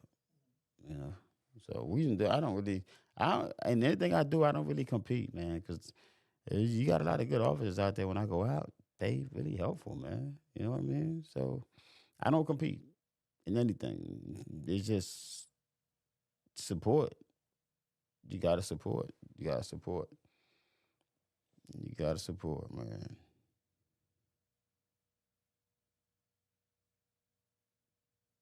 Yeah, see, that's exactly what I mean, Jermaine. That's exactly. Mm-mm. That's exactly what I mean. He said, he loved what he said, tell it to the judge. Jermaine said, I'm going to live to go to court. That's what's up, bro. That's what's up, man. But yeah, yo, we just, What do you do when you don't know where the person is? If he's disappeared? Oh, he's just, nobody ever disappears, first of all. Well, yeah, no, but it just take time. You got to go use the tools you have, your databases, go see the families, do a lot of interviews, do a lot of surveillance. It's a good chance, you know, especially if you do bond in an area where you know the community really well. You probably get a good idea where the person is gonna end up being or not. And sometimes they'll just slip up, man. Either they'll slip up and get picked up by the cops, or because every day you gotta go on to your county arrest list and see who got arrested or who got released and whatnot. And you'll sometimes go to other states, right? Yeah. So is it those people that fled to other states Yeah. and they were trying to get away? Mm-hmm. So how often does that happen? That happens. It happens more often than none. Because it depends on because when you're dealing with different bail bondsmen, it's got different cases. Sometimes they'll shoot you a case and be like, "Yeah, man, I got a guy. He got picked up in Florida, but I believe he's probably in New York or New Jersey." You know, then with the other states, if you have relationships with other bail bondsmen and law enforcement, and the good thing about law enforcement out of state is you can make a call. You got to work smarter. You can call up there and just tell them, "Look, man, I'm a bondsman from out here, and this person ran. He's got a warrant. I just need to do a check on this address." And they'll check on the address for you sometimes, or you call another bondsman out there. Or because other states they call them bounty hunters too. So you just make the call. And just like one family, they'll definitely take the time and say, "All right, cool, man, I got him. And I'm gonna hit you with a few points off the bond. Just if you can, I'll book the ticket from airport to airport. Or if you can't, You know where they at. You don't want to touch them. I fly out with the intel you give me, and go pick them up. But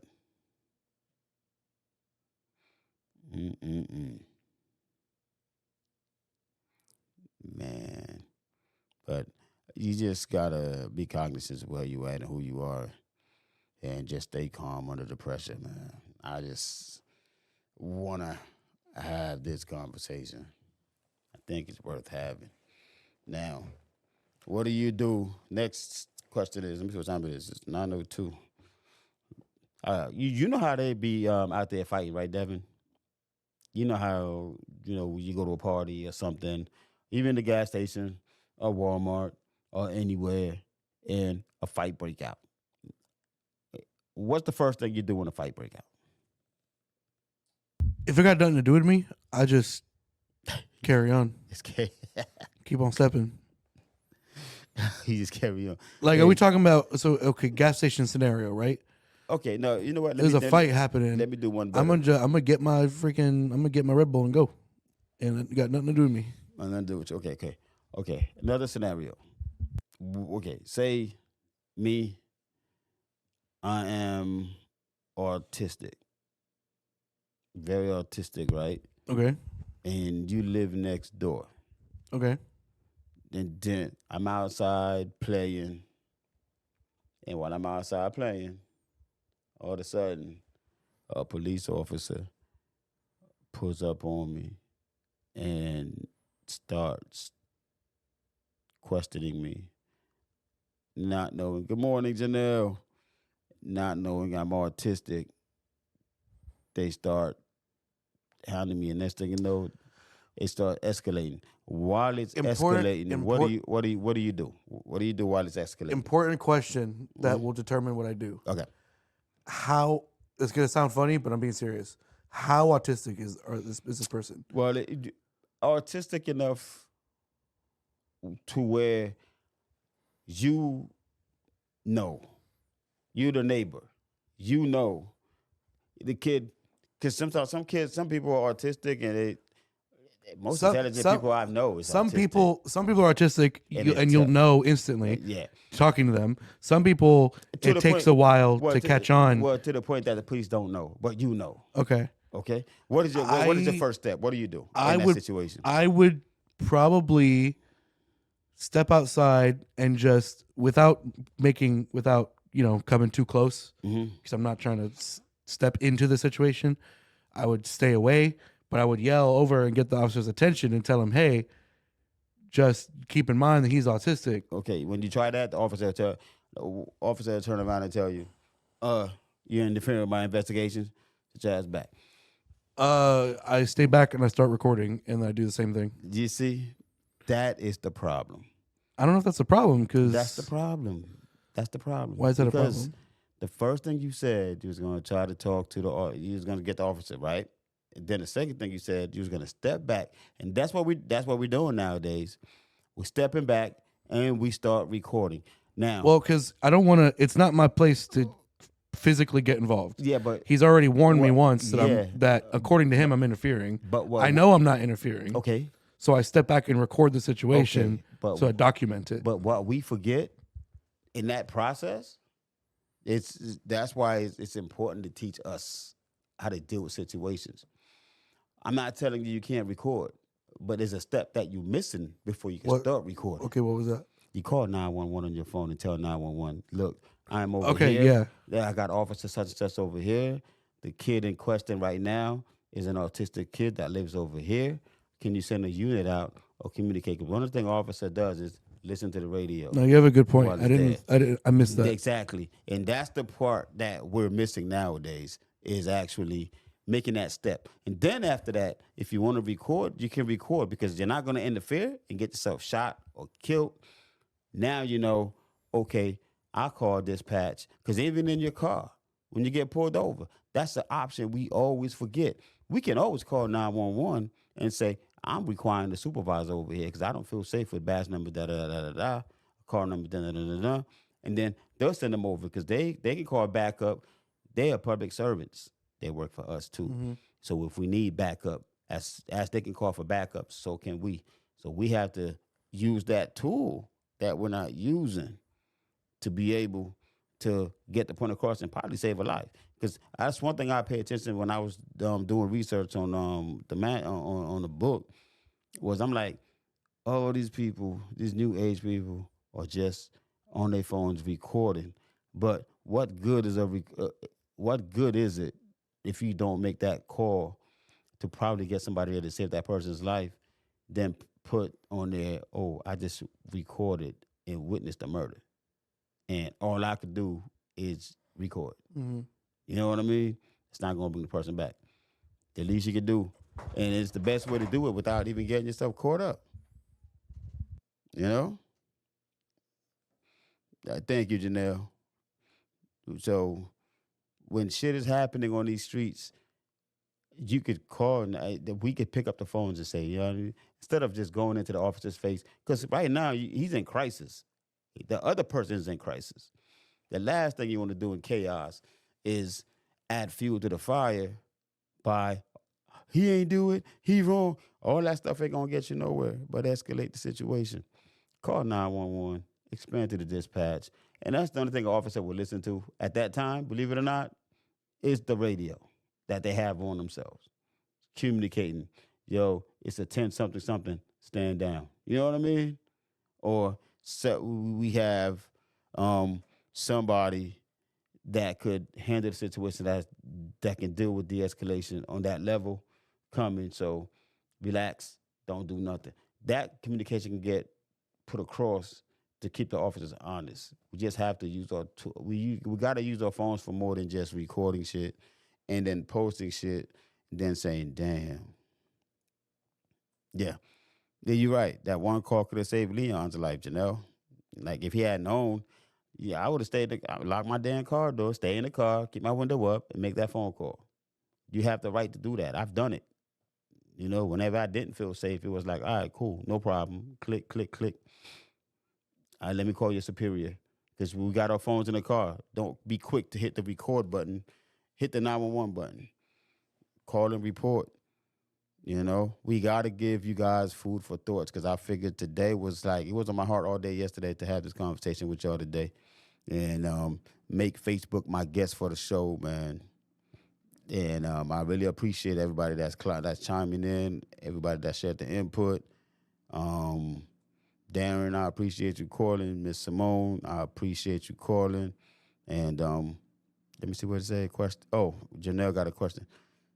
If you call when you have been pulled over, that's the officer. Let me see what it says. That's Does the officer have to wait to do anything until because backup comes? Because dispatch will because the thing is legally they can't get in your car. They don't have any probable cause. So dispatch would have to call that officer on his phone and tell the officer, if I'm wrong, if you're law enforcement, please call me and correct me. Dispatch would have to call him and tell him, look, man, your person just called and they requested a supervisor, so we're gonna have you might have to stand down to the supervisor, get there and talk to him, and then when the supervisor get there, supervisor will talk to you, and then you can have that discussion. But I believe I've also heard though, and I want to be corrected if I'm wrong, but I've heard that you're not entitled for a spirit to come out. yes, you are. You yes, you are. Yes, you are. If you call for a supervisor, if they say one is not available right now, just say you want the next in command. Mm. You know what I'm saying? But there's always an acting supervisor on every shift. So whoever says that, no. Like I said, they're public servants. You know what I mean? And you gotta do it with respect. Like if you're wrong, just be wrong, you know? No need to fight a losing battle.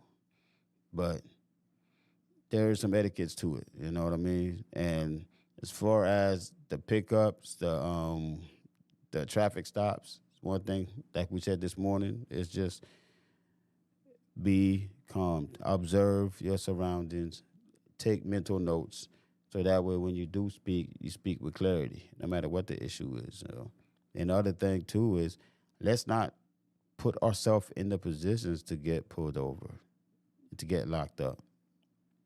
If you've been out drinking, if you're going out drinking, man, just be like, you know what, I'm just going to go out. I'm going to get an Uber. You know what I mean? We have to start thinking more responsible too, and not take chances ourselves to put ourselves in that situation. You know what I mean? So this is one of these community chats that we're having where we have to check ourselves too. You know, we have to check ourselves too before we go and point fingers. Because even us, when we're out, we have to know. Look, man, with the way shit is going, I might not want to just hit this dude in public and get in trouble and have to deal with the police. Let's not do shit that's gonna cause attention. And when the attention gets there, all of a sudden we're the victim. Let's check ourselves too. That's all I'm trying to say this morning. Ain't about bashing nobody. Ain't about getting at nobody. We should always check, exactly right. We should always check the temperature of the officer and the temperature of ourselves in the situation. Like the officer is sitting there, man, if we know when we get under the influence, we act out. Don't drive your car when you're under the influence. Because you know that traffic stop is going to be a problem. You know what I mean? Just get an Uber, get a friend to drive you, get a, you know what I mean, designated driver. But, what's the next question? How would you de-escalate the situation when an officer is demanding you, whether it's to get out of the car, if the officer is yelling at you or being demanding? How would you use your phone to make the call? Well, the thing is, if the officer is yelling at you and is being demanding, you make sure your door is locked. Like, seriously. As soon as your door is locked, and when you are communicating with the officer, your window is not all the way down. I always keep my window down where you can't reach inside my car or look too much inside my car, because if it's the traffic stop that if I'm speeding, you give me a speeding ticket. Now, if you run my name and I have a warrant for my arrest or my driver's license is suspended, and you have to get that information, and guess what? You in the right now. You got the probable cause you need to take my license to do what you need to do with it. And if he's making that demand, then I lock my door and I tell the officer, I show him the phone, I am calling 911 to require another officer on site, because I don't feel safe to come out the car right now with the way you are right now. I don't feel safe with it. So, no, you can't do that. You just gotta make sure your car is locked. And because I'm not gonna leave my car, put my window down far enough where somebody could reach into my car and unlock my car without my permission. That's not gonna happen. Your job is to get home safe. So if I gotta stay in my car for 3 hours or 4 hours till a supervisor get there, get on shift, I'm gonna sit in that car and wait. Because by law, once he starts firing into a car with your windows up, you didn't do nothing. You wasn't reaching for nothing. He can't say he was threatened, because my window's not low enough for me to reach in the car and fire anything through the window at the officer, and he can't see that far. So he can't say he felt threatened. You know what I mean? So you have your etiquettes and your whip. Your whip is your safety. That's your temple. So make sure you right, and make sure you do it with respect. I'm not saying you go out there, you start mouthing off the cops and this, that, and other. Just be cool about it. If the officer asks you why you can't put your window down, tell him it's for your safety. The same reason you wearing your gun, your baton, your taser, your vest, and all that, that's for your safety, for my safety and your safety. I'd rather keep my window cracked down. And do you have your driver's license and registration? Yes, sir. Here's my driver's license number. I read the number off to the officer. He writes it down, then he goes check it. You know what I mean? Could you give it to me? Well, by law, I'm not supposed to. Unless it's suspended, you come back and tell me I'm doing something wrong, then yeah, if I have a warrant, you take me in, do what I got to do. Now I'm wrong. But if you're right, you got your rights too. You got your rights too. I remember I gave that advice to somebody, and they actually tried it and called me and said, you know what, damn, it really worked. It really worked. Because that way you feel safe. The thing is for both of y'all to feel safe, man. The officer will feel safe. The officer don't have to worry about somebody reaching into the car, because that's how everything escalates. You come for a traffic stop, and all of a sudden your eyes starts wandering in the car, instead of worrying about why you pull that person over, and now you're looking in the car for everything besides the driver's license, the registration, and what you came for.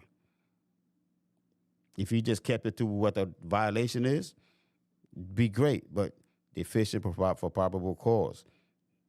You know what I'm saying? Big G, what's up, bro? So you have to actually know and stay calm. Make sure your breath is good, man. And most officers, I tell the same thing too, man. When you're approaching the car, don't undo your gun on your way to the car. That escalates the situation automatically. You know what I mean? When you go into the car, it's good evening, good afternoon, good morning. The reason I'm pulling you over is because da da da da da da. So the same way we have the pamphlets and the trainings for the community, we have it for law enforcement. So don't sit here and think that I'm just one-siding it. But I believe that we have to check ourselves too before we really start pointing fingers. You know what I'm saying? And that makes my job easy, your job easy, and everybody can go home and talk about this shit when they go to court. You know what I'm saying? And that's what a lot of people don't get. Like me, like Devin just said. Oh, I try to talk to the officer, then I start recording. But people forget we got the right to pick up the phone and call 911. You know what I'm saying? And be able to talk to somebody and have somebody that's qualified out there. Because I know a lot of departments now, they have mental health officers, specialists that goes out on calls too to be able to de-escalate. So if you're dealing with somebody that's got some kind of mental illness that you can't see, you just call and say, hey, man, I'm over here in Little Junebug, you know what I mean? Or Mr. Calvin was a Vietnam vet. He's got PTSD, and there's an officer talking to him, and the officer don't know that he's talking to him. Can you notify that officer on the radio and tell the officer to stand down and send somebody that's qualified? Or maybe the officer is qualified to do it. Now that you send that information in, that officer knows exactly how to de-escalate the situation without hurting Mr. Leroy. That's all I'm saying, man. It's a lot of things we can do to prevent a lot of things besides picking up the phone and just start shooting videos and saying, damn, man, they were wrong for doing that. But what was you right for doing? That's the question. You know what I mean? So, yeah, well, and I'm going to, with that note, Janelle, I'm going to probably talk from the manual more on the show so that we could drop the knowledge. And then once I start going into the community and doing actual workshops with the community, because I'm going to be planning that up this upcoming year. Start doing workshops with the community on how to deal with their community. Period. From just now, it's not just about getting pulled over and dealing with law enforcement. It's also with dealing with each other too. What we should do, how we should react, how to be a good friend, how not to be a good, you know what I mean? How to spot people you got to stay away from, how to spot that certain crowds you don't need to be around, to just make sure that we good in the community, and how to keep our community safe with each other, with the pillars. We have to. We have a voice. We have a platform. We're going to have to start standing up for what we for the change that we want. You know what I mean? Just sad to tell you guys this, if you haven't noticed already. You guys still waiting on politicians to do shit for y'all. God bless you. It's us as a community that's Amen. It's us as a community that's got to get the shit done, man. It's the pastors, it's the churches, it's us radio personalities, TV personalities, anybody with a platform that could make a change. That's our job, is to actually bring that change forward and do what we can to work with our people. You know what I'm saying? That's why today I was like, my guest today is you guys on Facebook. That's on live. So we can have conversations. That's the kind of show I want to have. This is the talk that we need to talk. That way, if we do have politicians on that's on here and officers on here that want to chime in, that want to come on, that want to talk, that want to help educate, I would love that. I would love that, but it's got to start somewhere. Let's start here this morning. You know what I'm saying? Let's start here this morning. So anybody I think, I feel like this is probably the best show I ever did, to be honest with you. I'm feeling good about this show, bro. Because you got Is this your first one, mostly solo? Oh, well, yeah. Yeah. Yeah. Getting to talk for a long time by yourself is difficult. It's not. Believe it or not, bro. It's so natural. It feels so natural. The thing is, like, I don't feel like for the normal person, it's difficult. It's a skill. Difficult. Yeah, I don't know. It felt like, because if it's from the heart, dude, like, it's easy. If I have to script, that's why I don't do anything scripted, y'all. We don't script the show. I can't do anything scripted. Anybody that knows me, that knows James, knows that I speak off the cuff with everything I do. Everything I do is from the heart. So even the show, in my head, since yesterday, I had the idea. Like, after yesterday's show, and I'm sitting there like, okay, what can we talk about? What can I bring? And I was just riding around yesterday doing some surveillance work and seeing people interact out there. And I'm like, dang, man, I wrote the whole manual. It's about time for me to start using the platform to actually help bring forth the change, because I want to do my part.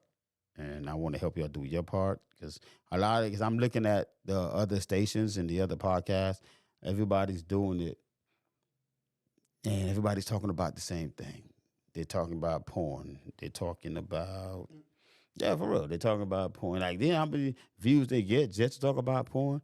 And I'm like, ain't nobody really talking about. I mean, Kim Kardashian? Yep. Like that kid, that dude, Adam. And his wife. Oh, Adam 22? Yeah, people are fucking paying them all this fucking money to talk about what? These podcasters are getting paid all this money to talk about what? I was like, you know what? Fuck it, man. If I got a platform, then I'm going to have to put something out there, no matter what the fuck the numbers look like. I want to talk to the people. I want to be able to engage with my people. I want to engage with the community and let the community know, and put them on, call them, talk to them on Facebook, wherever I got to go to interact with my people, dog. You know what I mean? So, you know what I mean? Oh, Jermaine, that's my boy, man. He said, James got partners you can't see. He 100% right. You never know. You never know out here who's what until they tell you or you feel it. But, man, that's my man right there, man. Hopefully we get together later on, bro. But we just, and then the thing about Jermaine is the same way. If we got to go out, he'd be the first one to be like, yo, I'm gonna ride with you. We got to talk to the youngins. You know what I'm saying? Like, if we got anything to do, the partners that I hang out with would be the ones to be like, yo, man, let's go talk to him. Jose from the barbershop, Jit. You know what I'm saying? Those cats right there, I can call on and say, man, let's just go ahead and talk to these guys out here. Let's go to the school and talk to the kids. Let's do this. Let's get the community moving. Let's talk to some of these pastors. You know what I'm saying? And we just got to keep it moving, man. And today's Wednesday, right? Sí. Es miércoles. Today's Wednesday. Yeah, man. But, it's about 9:25. I just want to reiterate to you guys to just log on to the Facebook King Radio and go on the Facebook Real Talk with Jay. I'm probably going to be sharing it on my personal page too. I'm trying to get as many shares as we can. I'm trying to get you guys to subscribe to the KNG TV Network 2.0. And I think by next week we'll get a picture of that car, man, so we can put the picture up and let you know. I'm going to get with Simone and find out where we at with the subscribers, how many we need. We're going to probably have to set up a countdown to count up to the 10,000 subscribers so we can do the drawing. I'm excited about that. I like that idea. So just that we got that. And I really want to thank you guys for coming on today. I really love this conversation that we just had. And Darren called in. He had my people from Haiti. In Haiti. P-Rock got on. That's what I love about this internet thing. You can reach so many different people. So many different countries. Without needing a horse and carriage. Yeah, man. it was good to see my people from Haiti on here today, and the Jersey, and it's not just one area that it covers. So it's this. I mean, this little morning show was reaching. No man, he put me on 16%. Who am I gonna call? You gotta get turned on first though. Let me see something real quick. That chart's pretty fast. 16%, and that was less than 15 minutes. Oh yeah, that's why. I don't know. These are usually weak chargers, but Yeah. I think USB-C is just fast. Yeah, man. But yeah, I'm always fascinated with like police activity YouTube stuff. Just because I'm not on one side or the other, I just find it fascinating to like watch like what happens, see their tactics, see their you can tell a skilled cop versus an unskilled one. Yeah. Ones that been in the game a while, and ones who are new. Yeah. You can really easily see the ones who got an ego and ones who don't. The ones who are chill and the ones who are not. And then you can also it's also fun and funny when you get like crazy individuals encountering cops. Yeah, that's the truth. You know? That's the truth. Even like this weekend, I had a kid that I picked up, and I got into the house, and when I got in the house, first thing I saw was heroin needle on the floor. He just got finished shooting up. I mean, then the whole time we're going back and forth. He tried to fight, but I was skilled enough to know not to use lethal force, because when I walked in the room, first thing I observed was, okay, he's tweaking. He just shot up, like literally.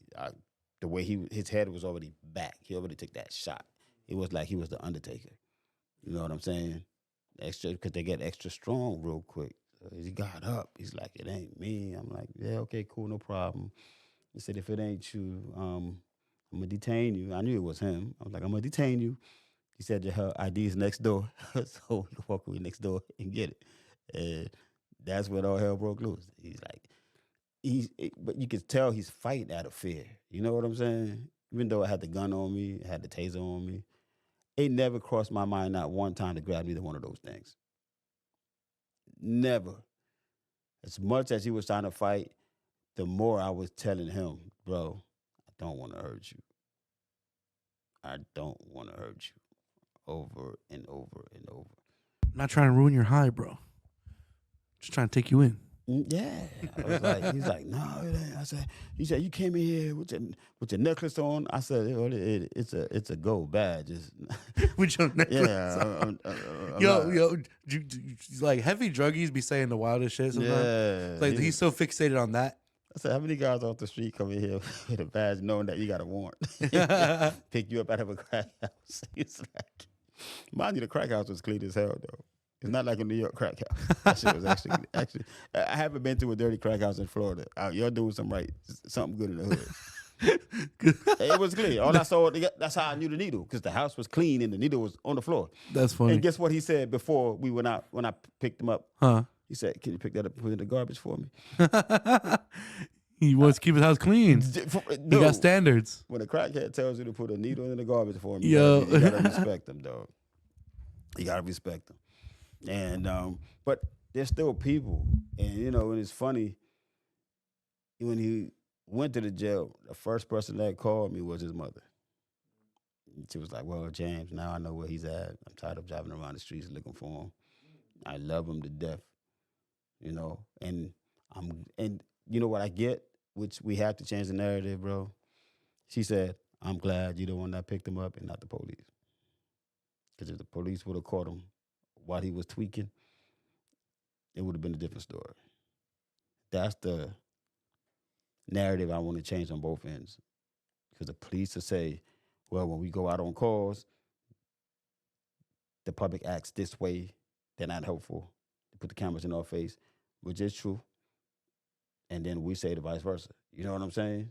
So if we could work on both sides to change both narratives and not just say you wrong, that person is wrong, this person is killing us, because at the end of the day, wrong or right, we all killing each other. So I'm not gonna sit there and blame, because don't blame somebody for killing blacks or whites when y'all do it over a bag of chips sometimes. Y'all do it over a woman. Y'all don't even do it over your human rights. Y'all do it over silly shit. So what you sitting there blaming somebody for killing somebody when we put each other in positions all day, that's not safe. You go to a car show, they start shooting. Whose fault is that? Think about it. So let's clean up our shit first before we start pointing fingers, man. And then maybe while we clean up our shit, we can find ways to help them clean up their shit. And we can come up with a good resolution and live together happily forever after. Wherever we're going next after we leave Earth. Because I think they're trying to take us away. But we just got to be cognizant of who we are, man. That's what I'm trying to say, though. If I'm wrong, somebody please tell me I'm wrong. Somebody call me or say something. Be like, Jay, you tripping.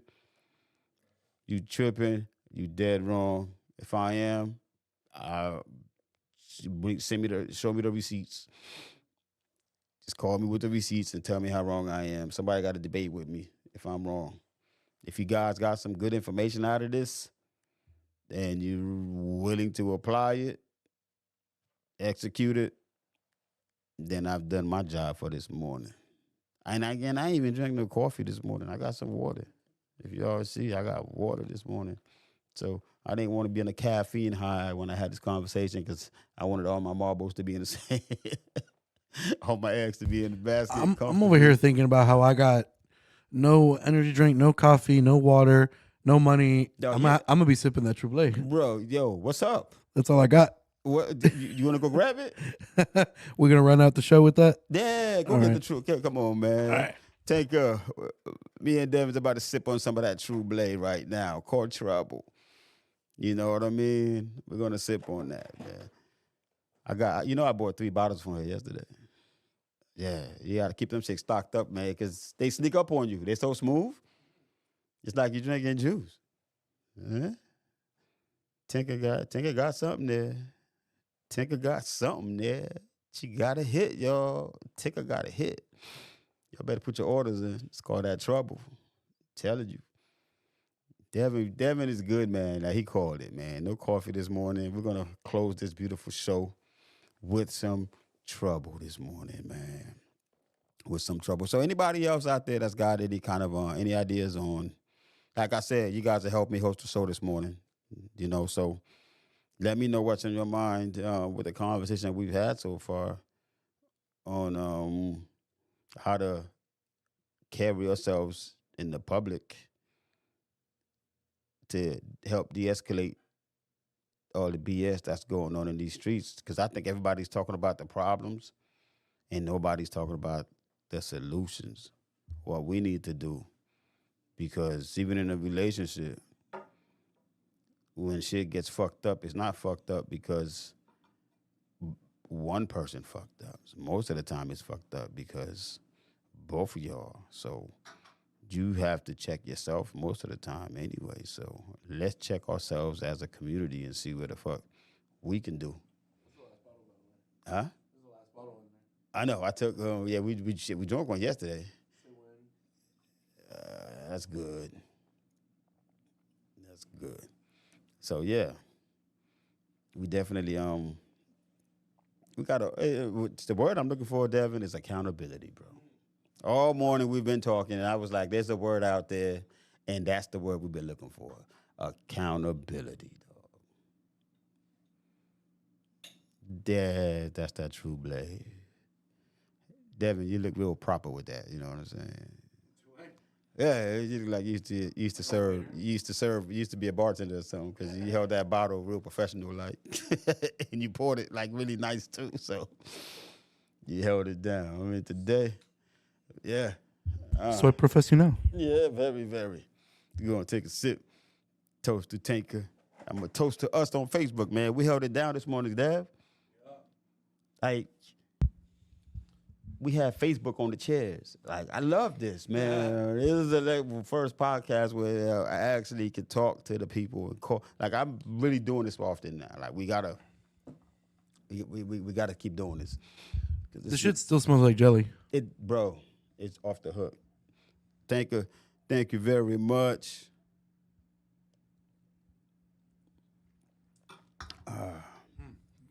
Cheers. Delicious. I need a nice breakfast with this drink one day. Dude, the donuts be hitting with it though. I ain't gonna lie, bro. I need me a nice steak and eggs. Steak and eggs. That's my That's my favorite breakfast. That's my go-to. Steak and eggs. I don't do steak. I like my grits. I like my omelets. I can't do grits. Why? No. No. Nasty. I'm gonna tell you something. Can't do it. I wasn't a big fan of grits. I'm gonna tell you where you gotta go. You gotta go to Georgia to break you into grits, bro. Believe it or not, that I've had grits from Georgia. Well, no, I can't say the whole Georgia. One person in particular. My nephew's wife. Okay. My nephew's wife. We went over there. She made grits, and I told her I'm not a big fan of grits. Me and my sister, I was like, I'm not a big fan of grits. She was like, wait till you taste Erica's grits. I was like, man, that's all hype, boo. I ain't messing with no damn grits, man. Dude, lady, put the grits in the bowl. I'm still trying to figure out what the hell kind of crack she got in that shit. 'Cause it can't be real. I can cook, I can make grits, but dog, I'm still trying to come up with the ingredients that'll make my grits as close to hers, because she would not give it up. I swear to God. She got that shit in the vault somewhere. Erica got that shit in the vault. Yeah. And grits are one of the few. I'm not generally that picky of an eater, but grits are one of the small handful of things that I've never liked. Dude, I don't know, man. I like other things that are close to it. Like I like oatmeal. Yeah. She got my grits game up, man. I was like, oh my God, this is good. And then once I tasted it, I like literally, that's why it made me start cooking grits. And I was like, dude, I'm gonna get some. I'm gonna get close. I'm almost there, but I don't know what it is that I'm missing. I'm missing something to make that grits crack grits. Crack grits. Crack grits. That's what it is. I'm telling you. After she cooks, when I go to Georgia and go visit my nephew, it's a wrap. I dare you to try to do anything else after they eat her grits. And then, she used to make like grits and fish, grits and chicken. And interesting. Off the hook. They'd be off the hook, man. You know, my another thing that's a little definitely more edible. I definitely eat this, but not go to. But something my grandfather enjoys, and it's white rice and eggs. White rice and eggs. It's like I would eat it. Oh, you talking about put it in a wok and frying it together, or you talking about no, just like white rice and then eggs and on then side. fried Kind of eggs, fried eggs, or running egg, but like right on top and mix it together. I can see that. I would eat it. You might just throw it in the wok. I would eat it, and I have, but it wouldn't be a go-to. A wok, that's different though. That's like you just throw it in the wok. Not everybody got a wok though.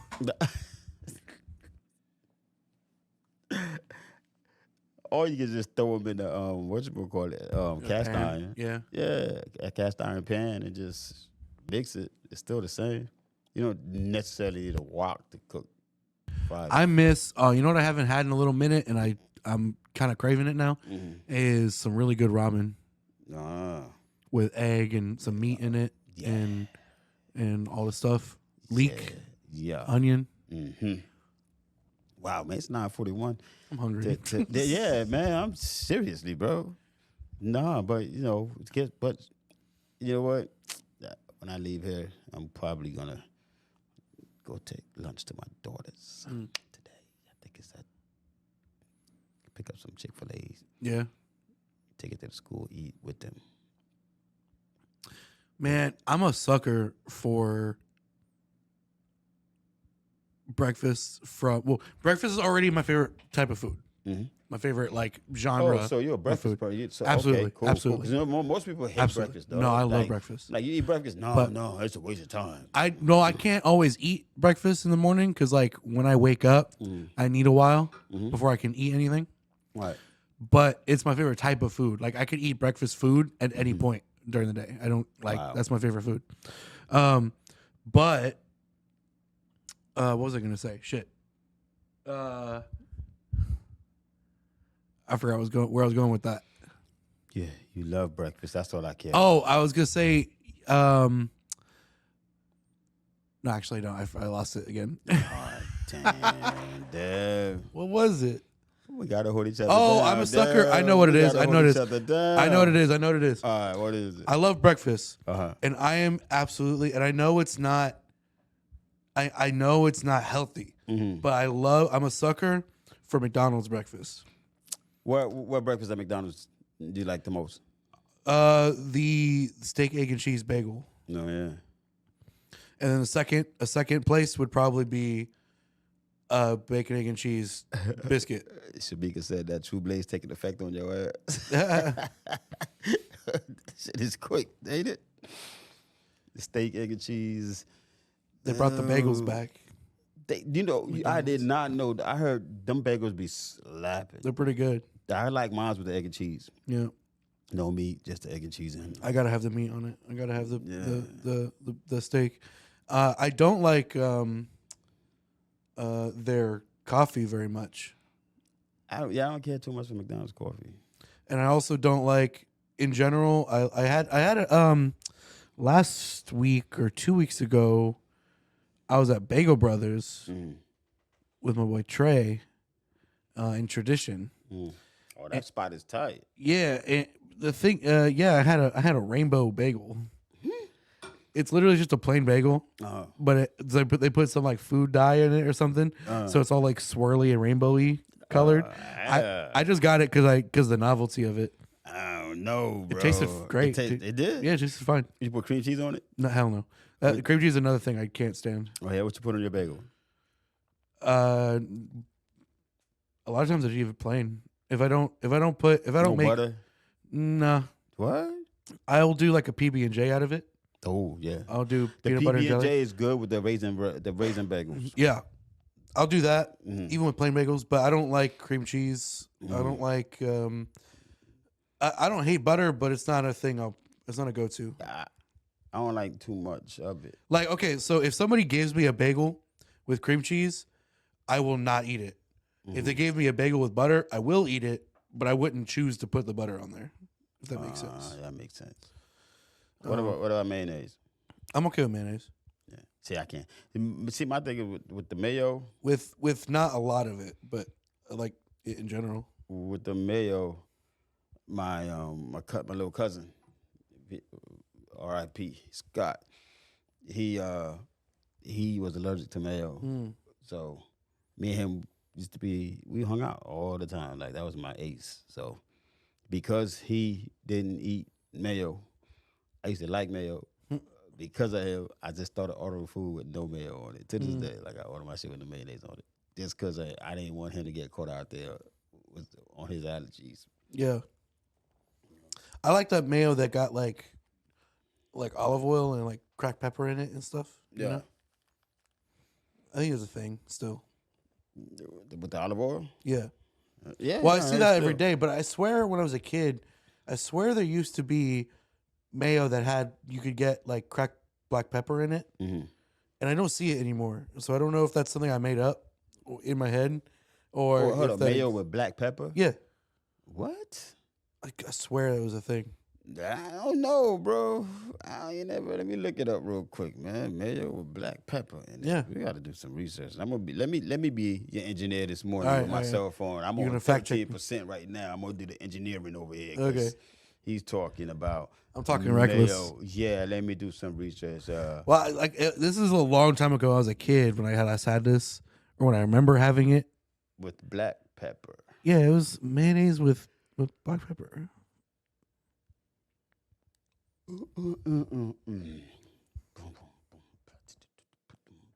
Holy shit.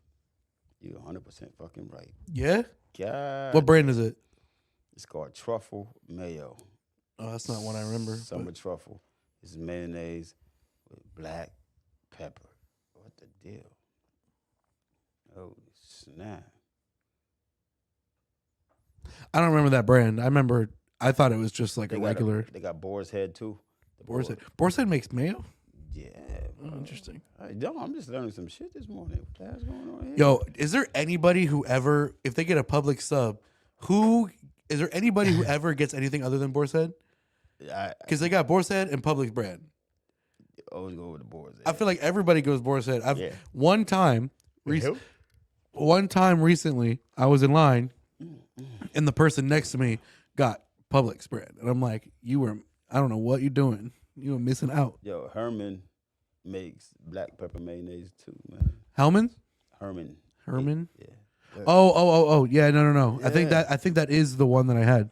Yeah. Does it have like a green label? It look like this. It does have a green label, but it's a green leaf on it. Okay. Yeah. Oh. So that exists. Okay, so I wasn't making it exists, up. bro. I wasn't making that up. Oh shit! I didn't know. Go figure. I did not know. Y'all learned something new about mayonnaise today. Yeah. You learn something every day, so I'm good. Then I can go to sleep now. What you learned today, Jay? Devin said. We learned about Mayonnaise. how to interact with police. Yeah. And black pepper mayonnaise. Do a nice recap, yeah. Do a nice recap. We came from all of that. You know, I enjoyed the conversation this morning, man. Like, I feel good now because it was on my heart all day yesterday. Feel a weight lifted off your chest? Yeah, I feel good. I felt like it was like my calling this morning. I was like, Jay, your mission is to discuss this with the masses because I know. I think every once in a while we should revisit it. No, we will. Then I promise myself that we will because if you noticed, a lot of the views we get after the show gets on. You know what I mean, we get the live and everything, and then later on by like 4 or 5 o'clock, if you check the views again, people are watching. I'm hoping that this is one episode that like is genuinely close. Maybe like once a week we should schedule that one of the shows is specifically That's my plan. interacting with the live audience. Yes, once or twice a week, whenever. And then people will come to expect it, and we'll have more people. Yeah, man. And I'm gonna post that. You can definitely come on and be part of the show, and we'll call you, then put you on.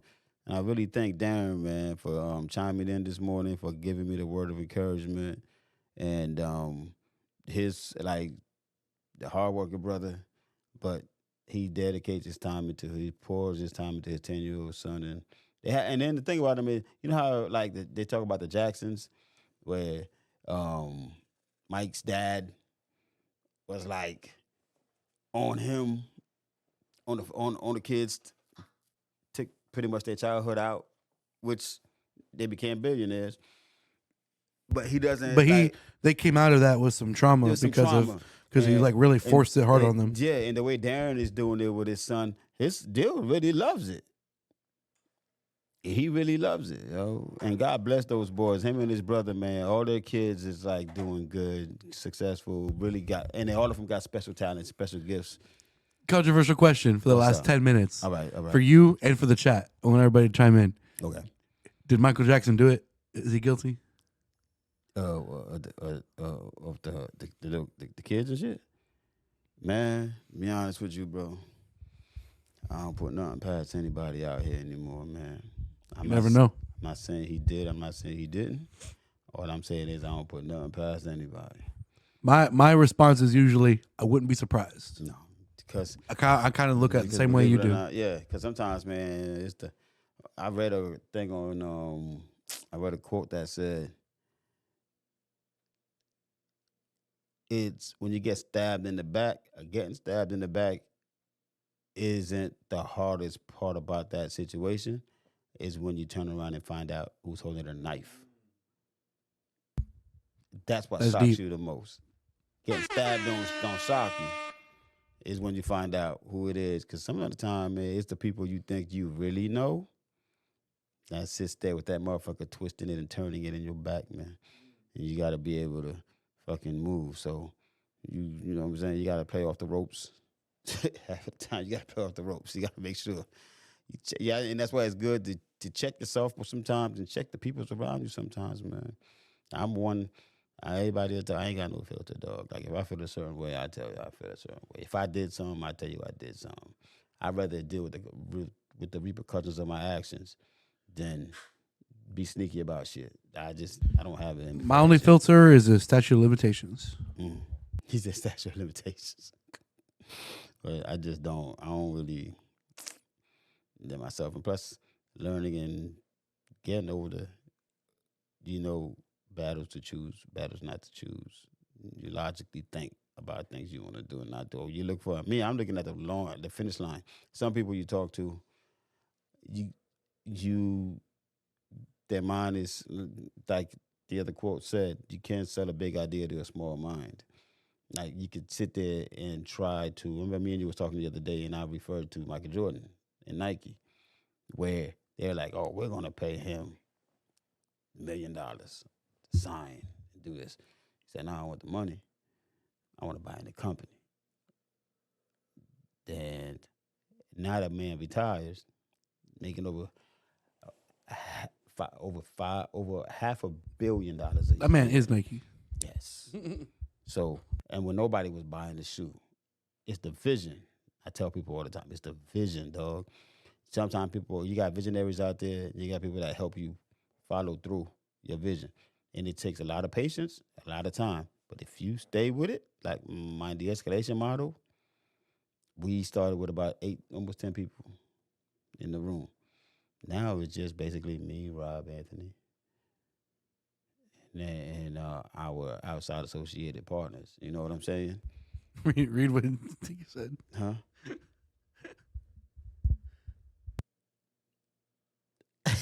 Something. Shamika crazy. Actually, there's a Macaulay Culkin has his own like media brand now. Oh yeah. I think so. There's a YouTube channel that I watch occasionally that shout out. They're called Red Letter Media. Shout out Red Letter Media. They do a lot of like they do a lot of content around movies where they have various different shows, like different series. Right. Some of them are reviewing old movies that are good. That literally it's called review. Because I'll go back and rewatch something. Right. Then they also cover new stuff that's in the theaters. And then they also do a series. They have a couple different ones where they watch the crappiest garbage you can possibly find on VHS. Because a lot of that garbage is from the same kind of couple of decades. Yeah. And Macaulay Culkin goes on their show every once in a while. And he has his own thing called, I think it's called Bunny Ears or something. Yeah, man. We got Macaulay Culkin. He's an interesting cat. Yeah, we got Daddy's House. And nobody's ever certain things is how. That's why I don't like really. That's why I like what the platform we got right now is. It's like really like sitting at the cigar lounge. I want to get that vibe. The cigar lounge, everybody can come in. We could start smoking. You could chime in. I don't know. I would love to, but I don't want to smoke in this building though. I think they were gonna do it in there. I know, but I don't want to smoke in the building. What? Take on vaping. But, we're about to reopen the shop, so we'd be able to shoot some episodes at the shop. That'd be cool. You know what I'm saying? Because Real Talk with Jay is Real Talk with Jay. Sometimes we would do the shop edition sometime and drop it anyway. Shop edition. Yeah, we do the shop edition. So we'll drop that on Facebook and drop it on the network, and then we do a morning show. So we can pop up anywhere and shoot a show, to be honest with you. Yeah. But now I think I'm probably going to go do the shop maybe once a month or so. You know what I mean? With the new look, man. You ain't seen the new look? I still haven't seen it. Oh, bro. You said it opened this past weekend? No. Or it's coming this week? We're trying to do a soft opening. We got some kicks to work out with the humidifier. We're trying to work that out now so we can try to jump and open up. And open up this week. But you dig the vibe over there now, bro. I'm telling you. I'm excited to look. I'm excited to We peep. definitely Was this indoor renovations or outdoor or both? Indoor, some outdoor. That's why we're doing a soft opening because we still got to finish some stuff in the back. But that's Is the tent back? No, he ain't putting the tent back. Oh, that shit needs to be covered, man. No, it's gonna be covered. Okay. It's not gonna use the tent. No, what are you gonna do? We're not gonna use the tent. We're gonna put the flats. Then we're gonna have the tables back there and a fire pit back there. Wait, so like an actual like hard roof type thing? No, it's not gonna be a hard roof. It's gonna be enough to cover. Okay. And not because the tent is like I'm thinking about because of like rain.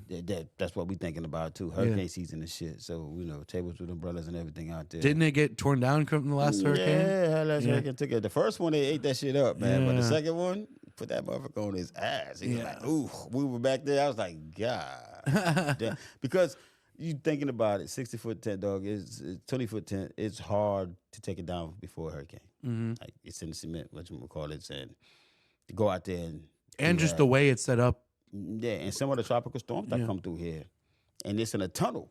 You know where the shop is at. It's like in a tunnel. So that wind gets into a little cocoon in that motherfucker. Yeah. Tears that shit up. Literally a wind tunnel. Yeah, you have to exactly. So no, I think we're gonna go another direction with it.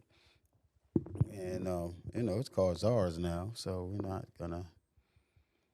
It's not Rizzo's anymore. I don't know if to say congratulations or rest in peace because Rizzo's was iconic. I know, but Czars is gonna be Czars is something different. Rizzo's was that's that 2.0 shit. Rizzo's was Dennis's. We want Czars, we want ours. So we had to reface, and I had to say after a breakup, do some healing. We took some time to heal. Breakup. We break up with Rizzo's name. You know Oh, with the name, yeah. You know what I mean? The guy that played Webster's career died after their interaction too. Shamika's digging in the crates.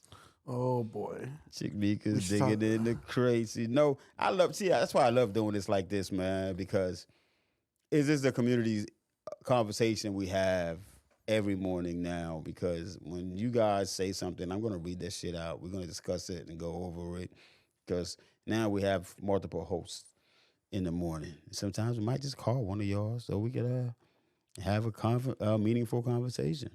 Even if we're just bullshitting, it's going to be meaningful one way or the other. There's going to be a message in there somewhere where we can take something with you. We're not just going to be here just giving you empty substance to mess up your day. So I want you guys now, this morning, the conversation we had, I wanted you guys to go home on your way to work and have that discussion at work. You know what I'm saying? Have that discussion at work, man. If we play this video, I think this is probably one of the most powerful shows we had so far, because of all the information and the content that's in the show. And also yesterday's show is what prompted me to do this show, actually, man. With Rob sitting here and having that conversation.